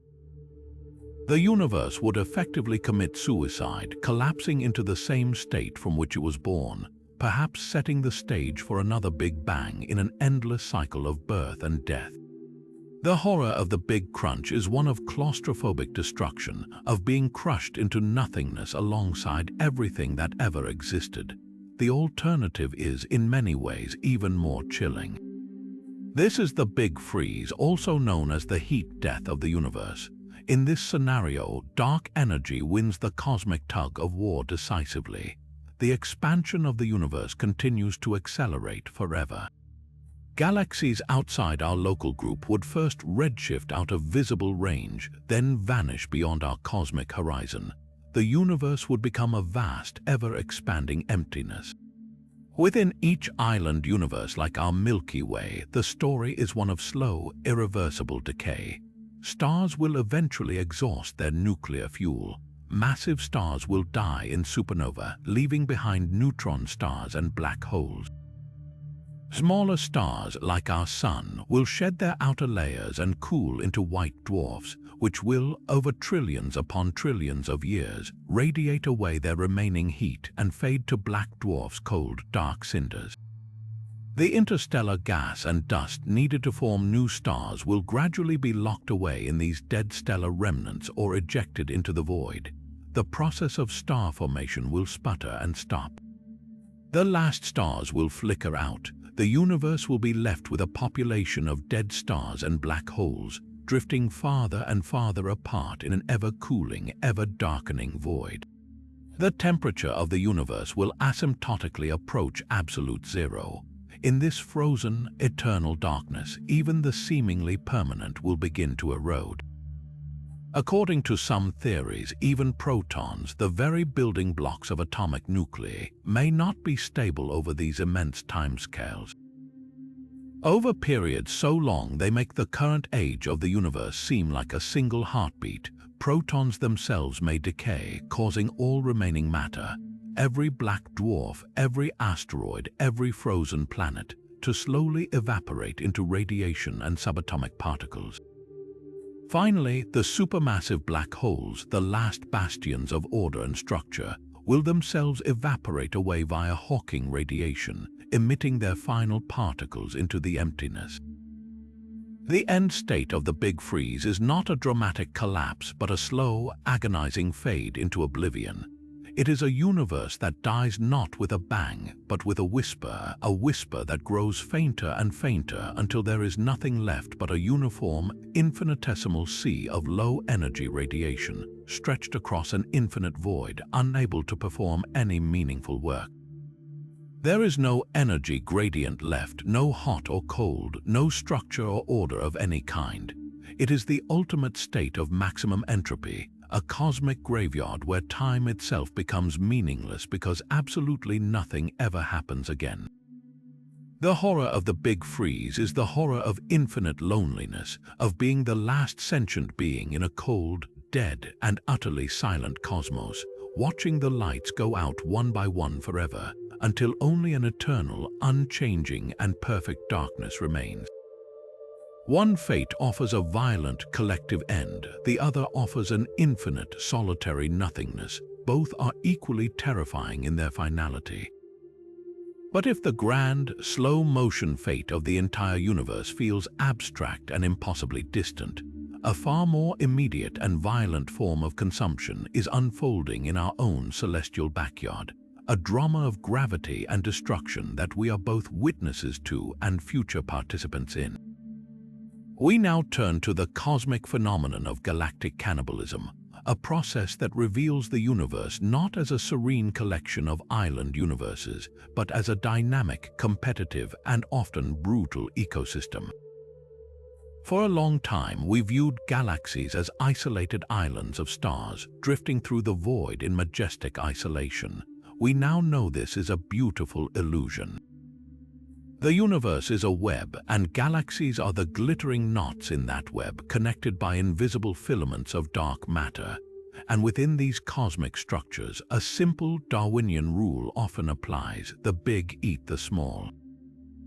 This process is not one of swift, dramatic collisions, but of a slow, inexorable gravitational dismemberment. A large galaxy like our Milky Way or our colossal neighbor, the Andromeda Galaxy, does not travel through space alone. They are each surrounded by an entourage of smaller dwarf galaxies, tiny satellite systems that are gravitationally bound to their massive host. As these satellites orbit, the immense tidal forces from the larger galaxy begin to pull at them, stretching them out. Stars are stripped from their outer regions, forming long, shimmering streams that arc across tens of thousands of light years, like celestial ribbons of glitter. These are called tidal streams, and they are the ghostly remains of galaxies being slowly digested. We can see this happening right now in our own sky. The Sagittarius dwarf spheroidal galaxy is currently in the process of being torn apart and consumed by the Milky Way. Its stars are being siphoned off, forming a vast, faint river that wraps around our galaxy, a permanent monument to this ongoing act of cosmic cannibalism. But this is merely the prelude to the main event, a collision of titans that has been billions of years in the making. Our Milky Way and the Andromeda Galaxy are the two largest galaxies in our local group, and they are currently hurtling toward each other at a breathtaking speed of about 250,000 miles per hour. In approximately 4.5 billion years, they will meet. It is crucial to understand that a galaxy merger is not like two cars crashing on a highway. The distances between stars are so vast that direct stellar collisions are exceedingly rare. Instead, the interaction is a gravitational ballet of unimaginable scale and complexity, a dance that will last for billions of years and fundamentally reshape both galaxies. The first close pass will be a transformative shock. As the galaxies swoop toward each other, their mutual gravity will warp their beautiful spiral structures beyond recognition. Andromeda will fill our night sky, growing from a faint smudge to a brilliant, swirling disk that stretches from horizon to horizon. The delicate gravitational equilibrium that holds each galaxy together will be violently disrupted. Giant waves of gas and dust will be compressed, triggering the frantic birth of millions of new stars in brilliant blue clusters, a final, fiery burst of creation before the long slide into old age. The serene rotation of both disks will be replaced by chaotic, unpredictable orbits. Stars will be flung out on long, looping trajectories into the intergalactic void, becoming forever lost between the galaxies. Others will be sent plunging on new paths through the chaotic interior.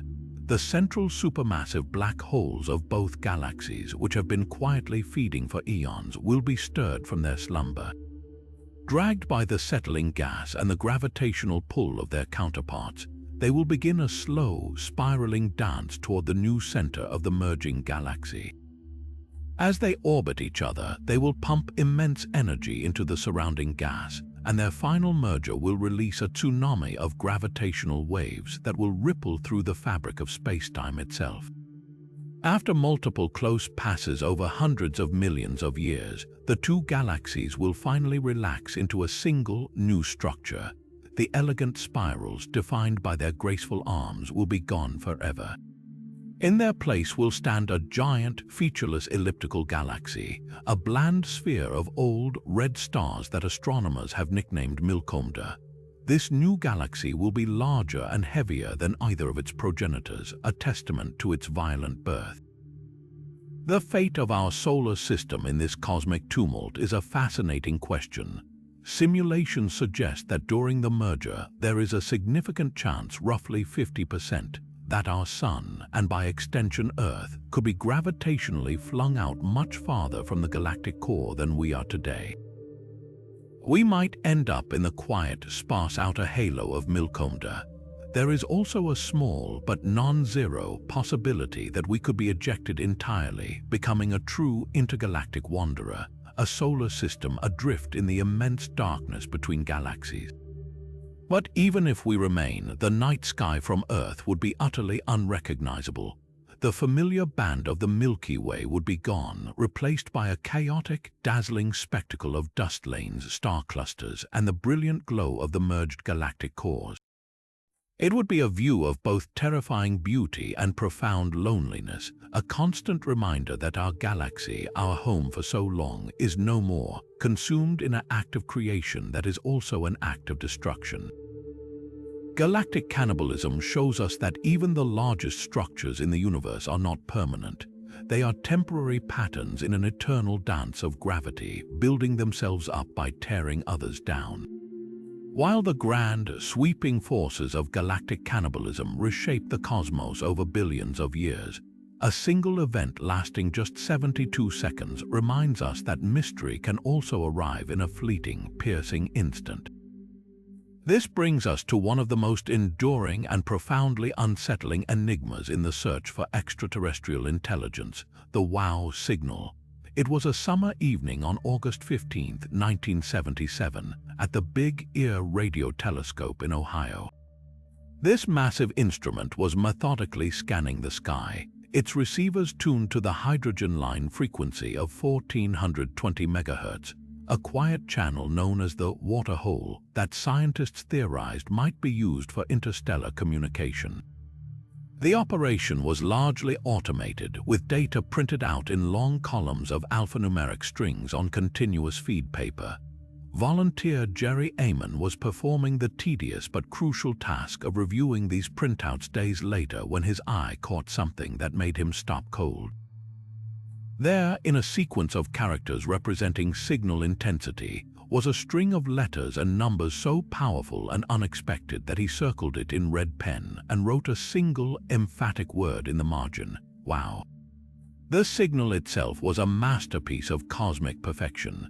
It was narrowband, meaning it was focused on one specific frequency, unlike the broad-spectrum static of natural astrophysical phenomena. It was incredibly strong, peaking at an intensity 30 times louder than the background noise of deep space, and it exhibited the telltale Doppler drift one would expect from a celestial source, rising and falling in pitch over the 72 seconds of its duration as the Earth rotation carried the Big Ear telescope's field of view across it. It came from the direction of the constellation Sagittarius, near the star group Chi Sagittarii, in a region relatively devoid of known stellar systems and certainly not hosting any human satellites or aircraft. It was, by every scientific measure devised, the perfect candidate for an artificial signal of intelligent extraterrestrial origin, and then it was gone. Despite decades of repeated, targeted searches of that exact patch of sky by countless radio telescopes around the world, the signal never returned, not a whisper, not an echo. It was a one-time event, a cosmic shout into the void that has been met with nothing but silence ever since. This enduring silence is the true source of the wow. Signal's horror, it transforms a moment of potential discovery into a profound and chilling mystery. The theories devised to explain its origin only deepen the unease. The natural explanation points to a comet. Decades after the fact, one astronomer proposed that the hydrogen clouds surrounding two passing comets could have been the source. However, this theory has been widely criticized and largely debunked. The comets were not in the telescope's field of view at that precise moment, and their hydrogen signatures would have been broad and diffuse, not the sharp, powerful, narrowband signal that was recorded. If it wasn't a comet, could it have been some other previously unknown astrophysical event? A one-off stellar flare of immense power or a chance interception of a focused burst of energy from a rotating neutron star? The problem is, we've never seen anything like it before or since. The universe is under constant surveillance, and this particular type of event has never repeated, making a natural cause feel increasingly improbable. This leads us to the more unsettling speculative theories. The first is that it was indeed a genuine transmission from an advanced civilization, a deliberate beacon or a careless burst of powerful energy that just happened to sweep across our solar system. But if it was a greeting, why was it only sent once? Why would a civilization announce its presence and then fall completely silent?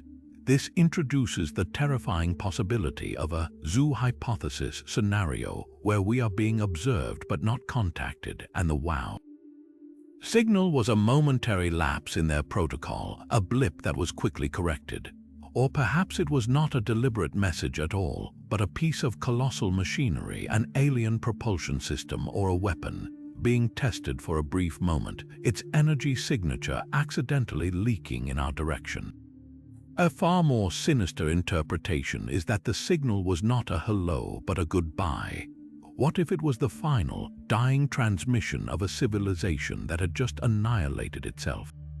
A last, desperate burst of energy from a world being consumed by war or a technological catastrophe, a brief flare of existence before the eternal quiet. Or worse, what if it was a warning, a signal not meant for us but intercepted by us, a fragment of a distress call or a panicked alert about a danger so great it wiped out the senders before they could finish their message? The idea that the first and only proof we might ever get of other intelligent life in the universe is their final scream is a thought of overwhelming cosmic loneliness and dread. The legacy of the wow signal is its agonizing ambiguity. It sits at the perfect intersection of hope and terror. It is a data point of one, impossible to verify and impossible to dismiss. It is the universe teasing us with a single, perfect piece of evidence that suggests we are not alone, while simultaneously refusing to provide any further clues. Every time we point a telescope toward that patch of sky near Chi Sagittarii, we are not just listening for a repeat signal. We are listening for an answer to a question posed 47 years ago, a question that hangs in the silent dark, waiting for a reply that may never come. The wow signal is the ultimate cosmic cliffhanger, and its silence is a louder, more haunting message than the signal itself could ever be. But this invisible ocean we are drifting through is not the only ghost in the cosmic machine. Another, far more potent phantom force is at work on the grandest scale imaginable, not pulling matter together, but relentlessly pushing the very fabric of spacetime itself apart. This is the enigma of dark energy, and its implications for the future of the cosmos are the purest form of existential horror, a slow-motion apocalypse of perfect, inescapable isolation. For much of the 20th century, astronomers believed the universe's expansion, born from the Big Bang, was gradually slowing down. The collective gravitational pull of all the matter in the cosmos was thought to be acting as a brake, gradually reining in that initial outward rush. The ultimate fate of the universe hung in the balance. Would it eventually collapse back in on itself in a big crunch, or would it just coast forever, slowly fading into a cold, dark stillness? Then, in the late 1990s, two independent teams of researchers made a Nobel Prize-winning discovery that turned cosmology on its head.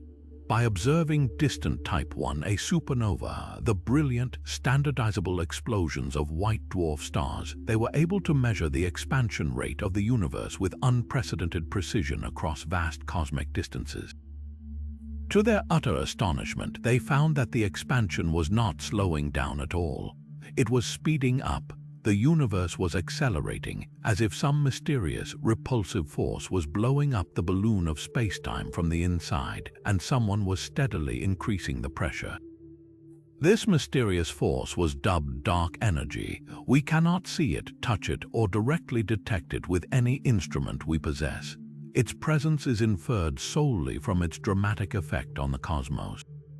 Current measurements suggest that dark energy is not just a component of the universe, it is the dominant component, making up a staggering 70% of the entire mass energy content of the cosmos. It is the maestro conducting the symphony of the universe's fate, and the music it is writing is a terrifyingly lonely dirge. The most widely accepted model for dark energy is Einstein's cosmological constant, a form of energy inherent to the vacuum of space itself. As the universe expands and more space comes into existence, more of this repulsive energy is created, causing the expansion to accelerate even faster. It is a positive feedback loop of creation and acceleration that, if it continues unchecked, leads to a future of profound and utter loneliness. We can visualize this future by thinking about a critical boundary known as the cosmic event horizon. This is not a physical barrier, but a conceptual one defined by the accelerating expansion. Any galaxy lying beyond our cosmic event horizon is already receding from us faster than the speed of light. This doesn't violate relativity, as it is space itself that is expanding between us. No information or object within space is traveling faster than light.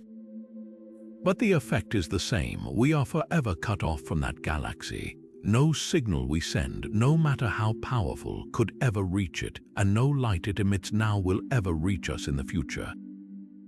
As the acceleration continues, this event horizon will shrink inward around our local gravitationally bound group of galaxies. One by one, the distant islands of light we see in our deep field telescope images will vanish, not by moving, but by being pushed over this invisible cliff by the expansion of space itself.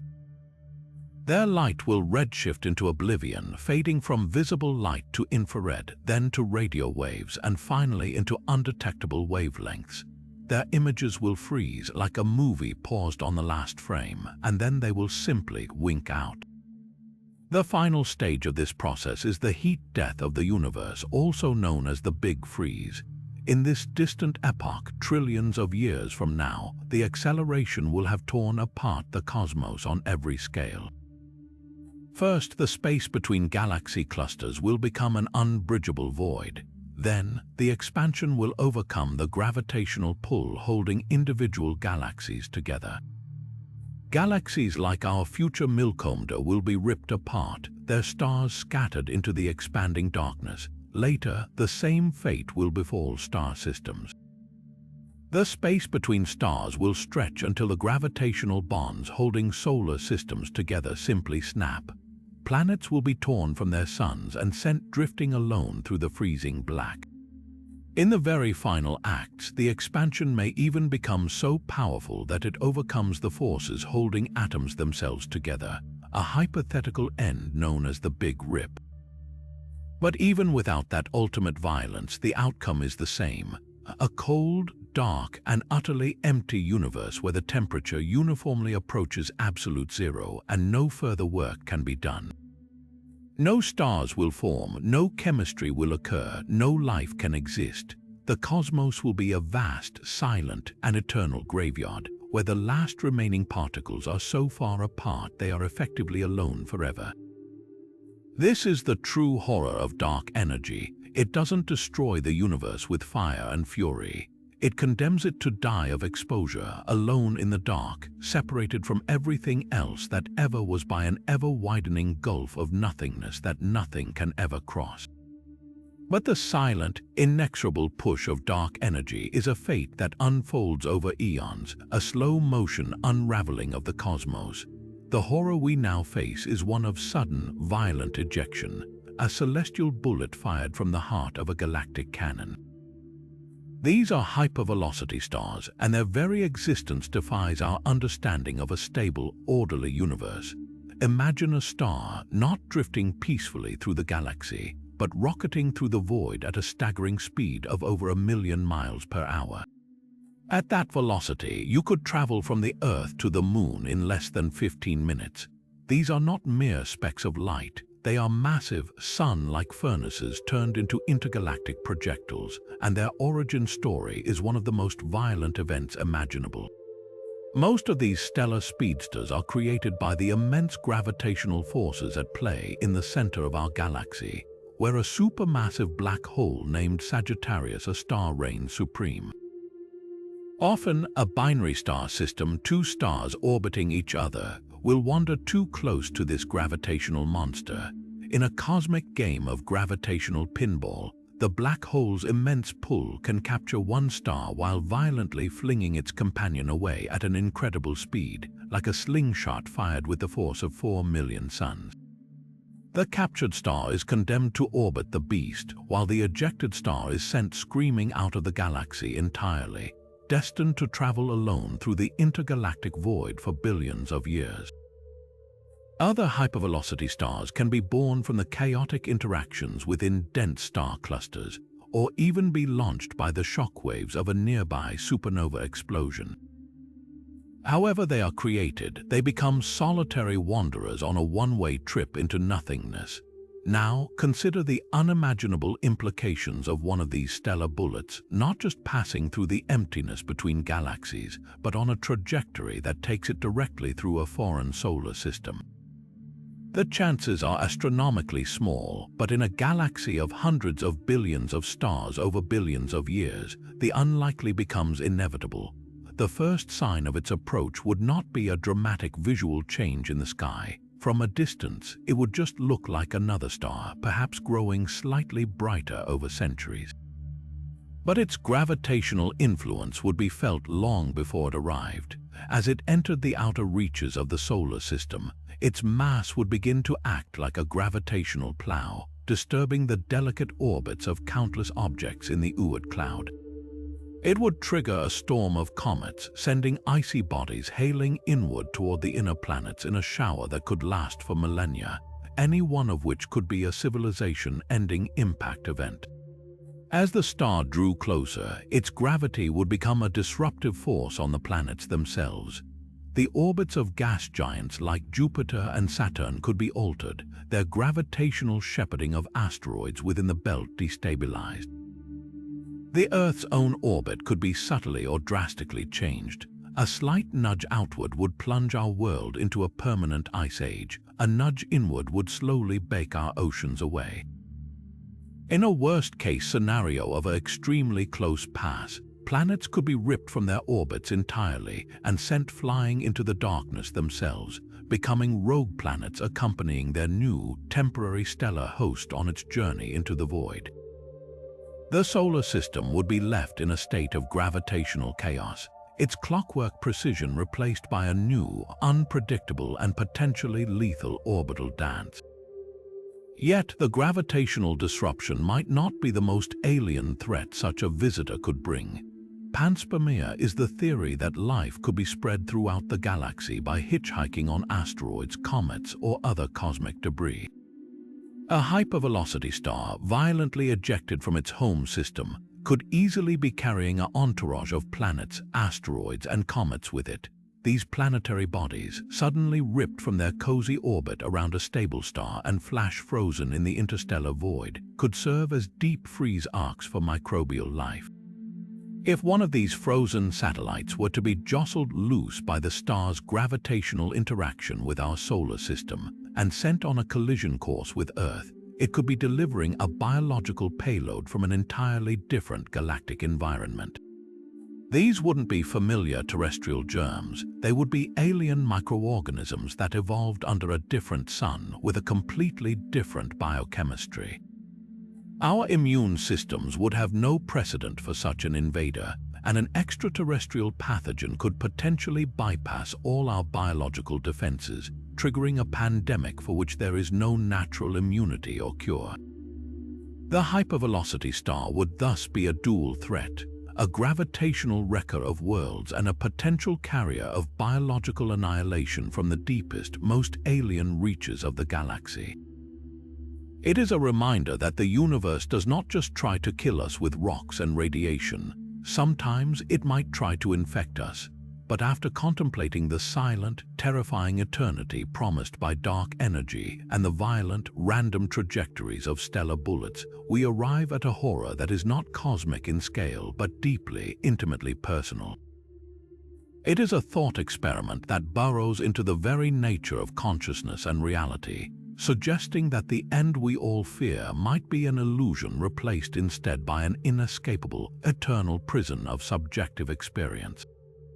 This is the mind-bending theory of quantum immortality, a concept that emerges from the many worlds interpretation of quantum mechanics. To grasp its terrifying implications, we must first venture into the bizarre world of the quantum. At this subatomic level, reality is not a single, fixed timeline. Particles exist in a blur of probability, a cloud of potential states, until an observation forces them to choose a single outcome. The many worlds interpretation takes this a step further, proposing that every time such a quantum event occurs with multiple possible outcomes, the universe doesn't choose one. Instead, it splits. Every possible outcome is realized, but each in its own newly branched parallel reality. In one universe, a radioactive atom decays at a precise moment. In another, identical universe, it does not. The two universes, now different, proceed independently, utterly unaware of each other. Now, apply this infinitely branching structure to your own life and death. Imagine you are the subject of a tragic, high-stakes experiment. You are seated before a device dubbed the quantum suicide machine, a gun aimed directly at your head, its trigger mechanism wired to a detector monitoring a single, unpredictable quantum event, like the decay of a specific radioactive atom. The apparatus is set to function once every minute. If the quantum event occurs, the gun fires a lethal shot. If the event does not occur, the hammer clicks on an empty chamber. From a classical, single-universe perspective, your odds of survival plummet with each pull of the trigger. After 100 attempts, the chance you are still breathing is so astronomically small it might as well be zero. But the many worlds interpretation reveals a horrifying loophole. From your first-person, subjective perspective, you would never experience death. Why? Because in the overwhelming majority of the newly splitting universes, the gun fires and you die instantly. But in a very small, ever-dwindling number of branches, the gun always inexplicably clicks. And your conscious experience, the continuous stream of awareness you call you, can only persist in those branches where you remain alive. You would sit there, hearing click after click after click, 100 times in a row, a series of events that from the outside looks like a miraculous defiance of statistics. But in an infinite sea of branching realities, your continued existence is guaranteed. Your consciousness simply follows the path of survival, no matter how narrow that path becomes. The immediate, visceral horror here is not of a painful death, but of an inescapable life. You would become a prisoner of probability, forced to experience a world where you survive against all imaginable odds, no matter how terrible the circumstances.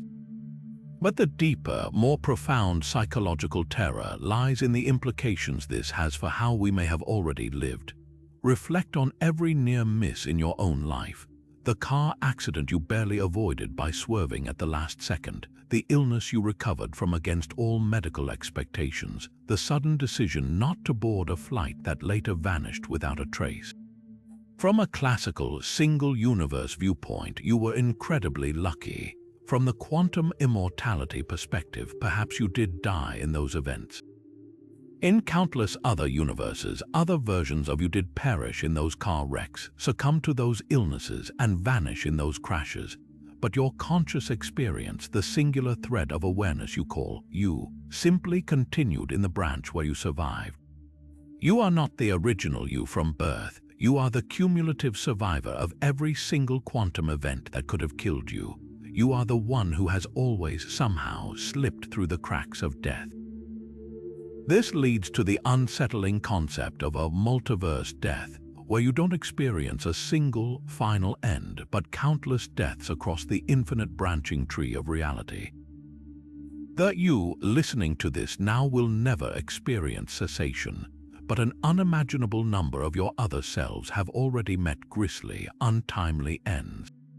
The you that fell from that tree as a child, the you that didn't see the oncoming truck, the you that had a fatal allergic reaction. All of those experiences are real, happening to real versions of you in their own timelines. Your consciousness simply isn't there to witness it. It is always shunted to the nearest branch where existence continues. The ultimate horror is that death may not be an escape. It might be something that happens to other versions of you, while your own awareness is forced to continue on a seemingly endless journey, eventually finding yourself utterly alone in a distant future as the last human in a cold, dead universe, kept alive not by choice or desire, but by the unyielding, mechanical logic of quantum probability. You would become the universe's ultimate survivor, and your immortality would be its greatest curse. But if the terrifying isolation of quantum immortality traps the mind in a subjective prison, our next horror presents a very different kind of trap, one not of perception but of pure physical obstruction. It is a catastrophe of our own making, a problem born from our greatest achievements that now threatens to slam shut the door to the stars forever. This is the Kessler syndrome, a potential chain reaction of destruction in low Earth orbit that could encase our planet in a shroud of shrapnel, cutting us off from space and triggering a collapse of modern civilization. To understand this threat, we must first look up and realize that the space around our planet is not a pristine void. It is a cosmic junkyard, a chaotic graveyard of our ambition. Since the launch of Sputnik in 1957, we have littered the orbital pathways with a staggering amount of debris. This includes everything from spent rocket stages and dead satellites to flecks of paint, lost tools, and the fragments of past collisions and anti-satellite weapon tests. The U.S. Space Surveillance Network currently tracks over 30,000 objects larger than a softball, each traveling at orbital velocities of roughly 17,500 miles per hour. At that speed, which is 10 times faster than a bullet, even a tiny paint chip carries the kinetic energy of a bowling ball dropped from a multi-story building. A fragment the size of a marble becomes an armor-piercing projectile capable of crippling a multi-billion-dollar satellite or piercing the hull of the International Space Station. The Kessler syndrome, proposed by NASA scientist Donald Kessler in 1978, is the nightmare scenario where this debris field becomes self-sustaining. It begins with a single, critical collision. Imagine two objects, perhaps a defunct satellite and an old rocket body, colliding in a popular orbital lane. This isn't a gentle bump, it's a hypervelocity explosion that shatters both objects into thousands of new fragments, each now a high-speed projectile in its own right. This exponentially increases the density of debris in that orbital shell. With more objects whizzing around, the probability of another collision skyrockets. That second collision creates even more fragments, which leads to more collisions, and so on. This triggers a cascading chain reaction, a domino effect of destruction that spreads through low Earth orbit like a virus. Each new impact fuels the next, creating an expanding cloud of shrapnel that becomes increasingly impenetrable. We would effectively be creating an abrasive shell around our planet, a belt of speeding metal that would make space travel impossibly dangerous for generations. The immediate consequences would be the loss of critical infrastructure we take for granted. The first casualties would be our satellites. Communication networks that carry global finance and internet traffic would go dark. GPS satellites, which guide everything from navigation apps to air traffic and military operations, would be blinded. Weather monitoring and early warning systems for hurricanes and storms would fail. Earth observation satellites that help us manage agriculture, track climate change, and monitor natural disasters would be destroyed. The loss of this orbital fleet would not merely be an inconvenience, it would be a global shock that would roll back decades of technological progress, crippling economies, disrupting food supplies, and plunging global coordination into chaos. But the true, long-term horror of the Kessler syndrome is the prospect of permanent entrapment. If the cascade becomes severe enough, the debris field would render entire orbital altitudes unusable. Reaching the International Space Station would become a suicidal gamble. Launching new satellites to replace the destroyed ones would be pointless, as they would be immediately pierced and turned into more debris. Missions to the Moon or Mars would have to navigate a gauntlet of shrapnel that could tear them apart during the most vulnerable phase of their ascent. We would be locked on Earth, watching as our own trash slowly forms an impassable barrier just a few hundred miles above our heads. The heavens, which have inspired wonder and exploration for all of human history, would become a prison wall of our own design, a silent monument to our carelessness. The most chilling aspect is the permanence. In the vacuum of space, there is no air resistance to slow these fragments down. They will continue their deadly orbits for centuries, even millennia.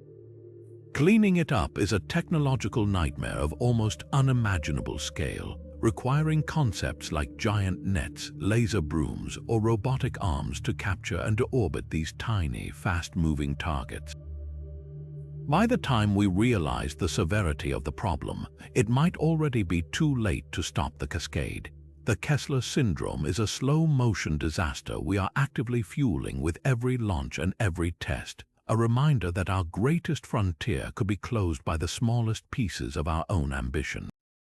But if the cold equations of orbital mechanics threaten to cage us on our own planet, our next horror invites us to question the very nature of the planet itself and the reality we perceive upon it. We now descend into one of the most profound and unsettling philosophical rabbit holes, a concept that has moved from science fiction fringe to a startlingly plausible scientific debate. This is the simulation hypothesis, but we are not here to explore the benign version where we might be characters in a grand educational history program. No, we are here to confront the dark twist, the possibility that our creators are not curious scientists, but something far more sinister, and that our existence is balanced on a razor's edge of fragile code that could be deleted in an instant. The core argument, famously championed by figures like philosopher Nick Bostrom, is deceptively simple. If a civilization ever reaches a level of technological maturity where it can run incredibly detailed, conscious simulations of its ancestors, and if that civilization has any interest in doing so, then the number of simulated minds would quickly and vastly outnumber the number of biological, base reality minds. Therefore, statistically, the odds are overwhelming that we are not the original civilization, but one of the countless simulations. This is a fascinating thought experiment, but the moment you inject malice or indifference into the equation, the hypothesis curdles into a source of pure existential dread. Consider first the programmers. What if our creators are not benevolent historians but cruel or careless entities? perhaps our universe is not a historical archive but a form of entertainment. In this scenario, human suffering is not a tragic byproduct of a complex world. It is the point. Wars, pandemics, natural disasters, and personal tragedies are not meaningless events. They are narrative features deliberately coded into the simulation to create drama, conflict, and engagement for the unseen audience. Your deepest pains and most profound losses could be nothing more than plot points designed to amuse a higher intelligence. This reduces all of human experience, every act of love, every struggle for justice, every moment of artistic beauty, to a predetermined script written for a spectator's amusement. We are not souls on a journey, we are characters in the most vicious reality show imaginable, and the season finale could be cancellation at any moment. Or perhaps the intent is not entertainment but experimentation. Our world could be a colossal laboratory, a petri dish designed to test the limits of societal collapse, the efficacy of new weapons, or the psychological breaking point of conscious beings. The immense, seemingly random suffering throughout history, the plagues, the genocides, the famines, would not be random at all. They would be controlled variables, data points collected by dispassionate observers who view our agony with the same clinical detachment a biologist views stressed bacteria in a dish. The existential horror here is the complete negation of free will and meaning. Every choice you believe you have made was predetermined by the initial conditions of the experiment. Your life's purpose is an illusion. You are a rat in a maze and the scientists are taking notes. Then there is the threat of the glitch. Even if the creators are benign or simply indifferent, our reality is built on a foundation of code, and all code has bugs. The laws of physics as we know them might not be fundamental truths, but simply the stable, operational parameters of the simulation. What happens if that code corrupts? This would not be a slow decline like the heat death of the universe. It would be an instantaneous, unpredictable termination. One moment, reality is functioning normally. The next, a critical error in the cosmic software triggers a fatal exception. The simulation could simply crash. From our perspective, the universe might just stop. The stars would wink out of existence in the span of a thought, not with a bang, but with a silent segmentation fault. There would be no warning, no reason, and certainly no aftermath. Alternatively, a glitch could locally rewrite the rules of reality. What if the speed of light suddenly changed in a specific region of space, or the strong nuclear force momentarily weakened? The results would be instantly apocalyptic on a universal scale, as matter itself lost its cohesion and unraveled. The terrifying fragility of this model is that our continued existence is contingent on the flawless operation of technology we cannot perceive or understand, maintained by entities we cannot appeal to. This leads us to the most chilling evidence: the potential glitches we may have already witnessed. Physicists have long been puzzled by certain quantum behaviors, like the way particles seem to behave differently when observed.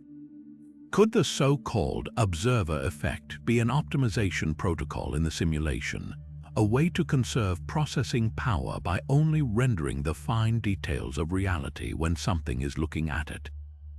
The unsettling patterns in the cosmic microwave background, the very anomalies we discussed earlier, could be artifacts of the simulation's rendering limits, the pixelation of the universe at the largest scales. Even déjà vu, those fleeting moments of inexplicable familiarity, could be explained as a brief buffer error, a momentary replay of a cached memory. When viewed through this lens, the universe starts to feel less like a majestic clockwork and more like a complex but fallible piece of software. Philosophers have grappled with the implications for centuries, long before computers existed. Descartes' evil demon thought experiment, where a malicious deity crafts all of our sensory experiences to deceive us, is a primitive version of the malevolent simulation. How can we trust our senses, our memories, or even the laws of logic if they are merely inputs provided by a potentially hostile source? The simulation hypothesis takes this ancient skepticism and weaponizes it with modern technology. It doesn't just question what we know, it questions the very framework through which we know anything at all. Confronting this idea is the ultimate exercise in existential vertigo. It makes the silent vastness of the Boötes Void feel almost welcoming in its honest emptiness. It makes the heat death of the universe feel like a natural, dignified conclusion. The simulation hypothesis, in its darkest form, suggests that our reality is not just temporary but trivial. Our triumphs are staged, our suffering is orchestrated, and our end will be as arbitrary as a bored child flipping the power switch on an old desktop computer. We are left staring into the abyss, not of space but of meaning itself, wondering if the only thing on the other side is the cold, indifferent gaze of a programmer we will never meet. And so our journey ends not with a single terrifying revelation, but with 25. We have sailed past the Great Attractor, that unseen hand pulling our entire galaxy toward an unknown fate. We have flinched at the silent, stealthy approach of a rogue black hole and shuddered at the thought of vacuum decay, rewriting the very laws of physics in a wave of pure nothingness. We've witnessed the focused fury of gamma-ray bursts and felt the ghostly presence of dark matter, the invisible ocean we are all swimming through. We stared into the chilling emptiness of the Boötes Void and pondered the silent threat of rogue planets, those frozen nomads drifting in the perpetual dark. We felt the space-time warping violence of neutron star mergers and grappled with the deafening silence of the Fermi paradox. We even confronted the mind-bending terror of quantum immortality and the inevitable, fiery death of our own sun. From the anomalous whispers in the cosmic microwave background to the paradoxical hell inside a Care black hole, from the icy cometary arsenal of the Oort cloud to the glaring discrepancy of the Hubble tension. We've explored the tortured world's orbiting pulsars and the two ultimate fates of the cosmos, the crushing Big Crunch and the frozen, eternal silence of the Big Freeze. We've seen galaxies consume each other and felt the eerie chill of the wow signal's unanswered call. We've been pushed apart by the mysterious force of dark energy and dodged the stellar bullets of hypervelocity stars. We've contemplated the prison of our own perception and the very real danger of sealing ourselves on Earth with the Kessler syndrome, before finally questioning the fundamental nature of our reality within the simulation hypothesis. This is the universe's dark side, a cosmos of breathtaking beauty, yes, but one that hides realities so terrifying they defy human comprehension. We are inconceivably small, living on a fragile speck of rock orbiting an average star in a quiet corner of a galaxy that is itself just one of billions. The silence of space is not peace, it is the quiet of a deep and ancient ocean hiding predators, pitfalls, and paradoxes in its infinite black depths. These are not just stories, they are reminders of our profound vulnerability and the sheer, staggering power of the forces that govern existence. So we leave you with this question: which of these 25 cosmic horrors chilled you to your core? Was it the slow, inevitable doom of our sun's expansion, or the sudden, silent strike of a gamma-ray burst, the existential dread of the simulation hypothesis, or the psychological maze of quantum immortality? Let us know in the comments below. Share your fear, your fascination, and your thoughts.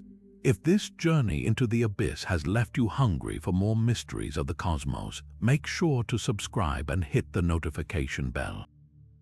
We have so many more deep dives into the wonders and terrors of the universe waiting for you. Thank you for venturing into the dark with us. Look up at the stars tonight with awe, but never forget the unimaginable dangers that lurk within their beautiful, silent light.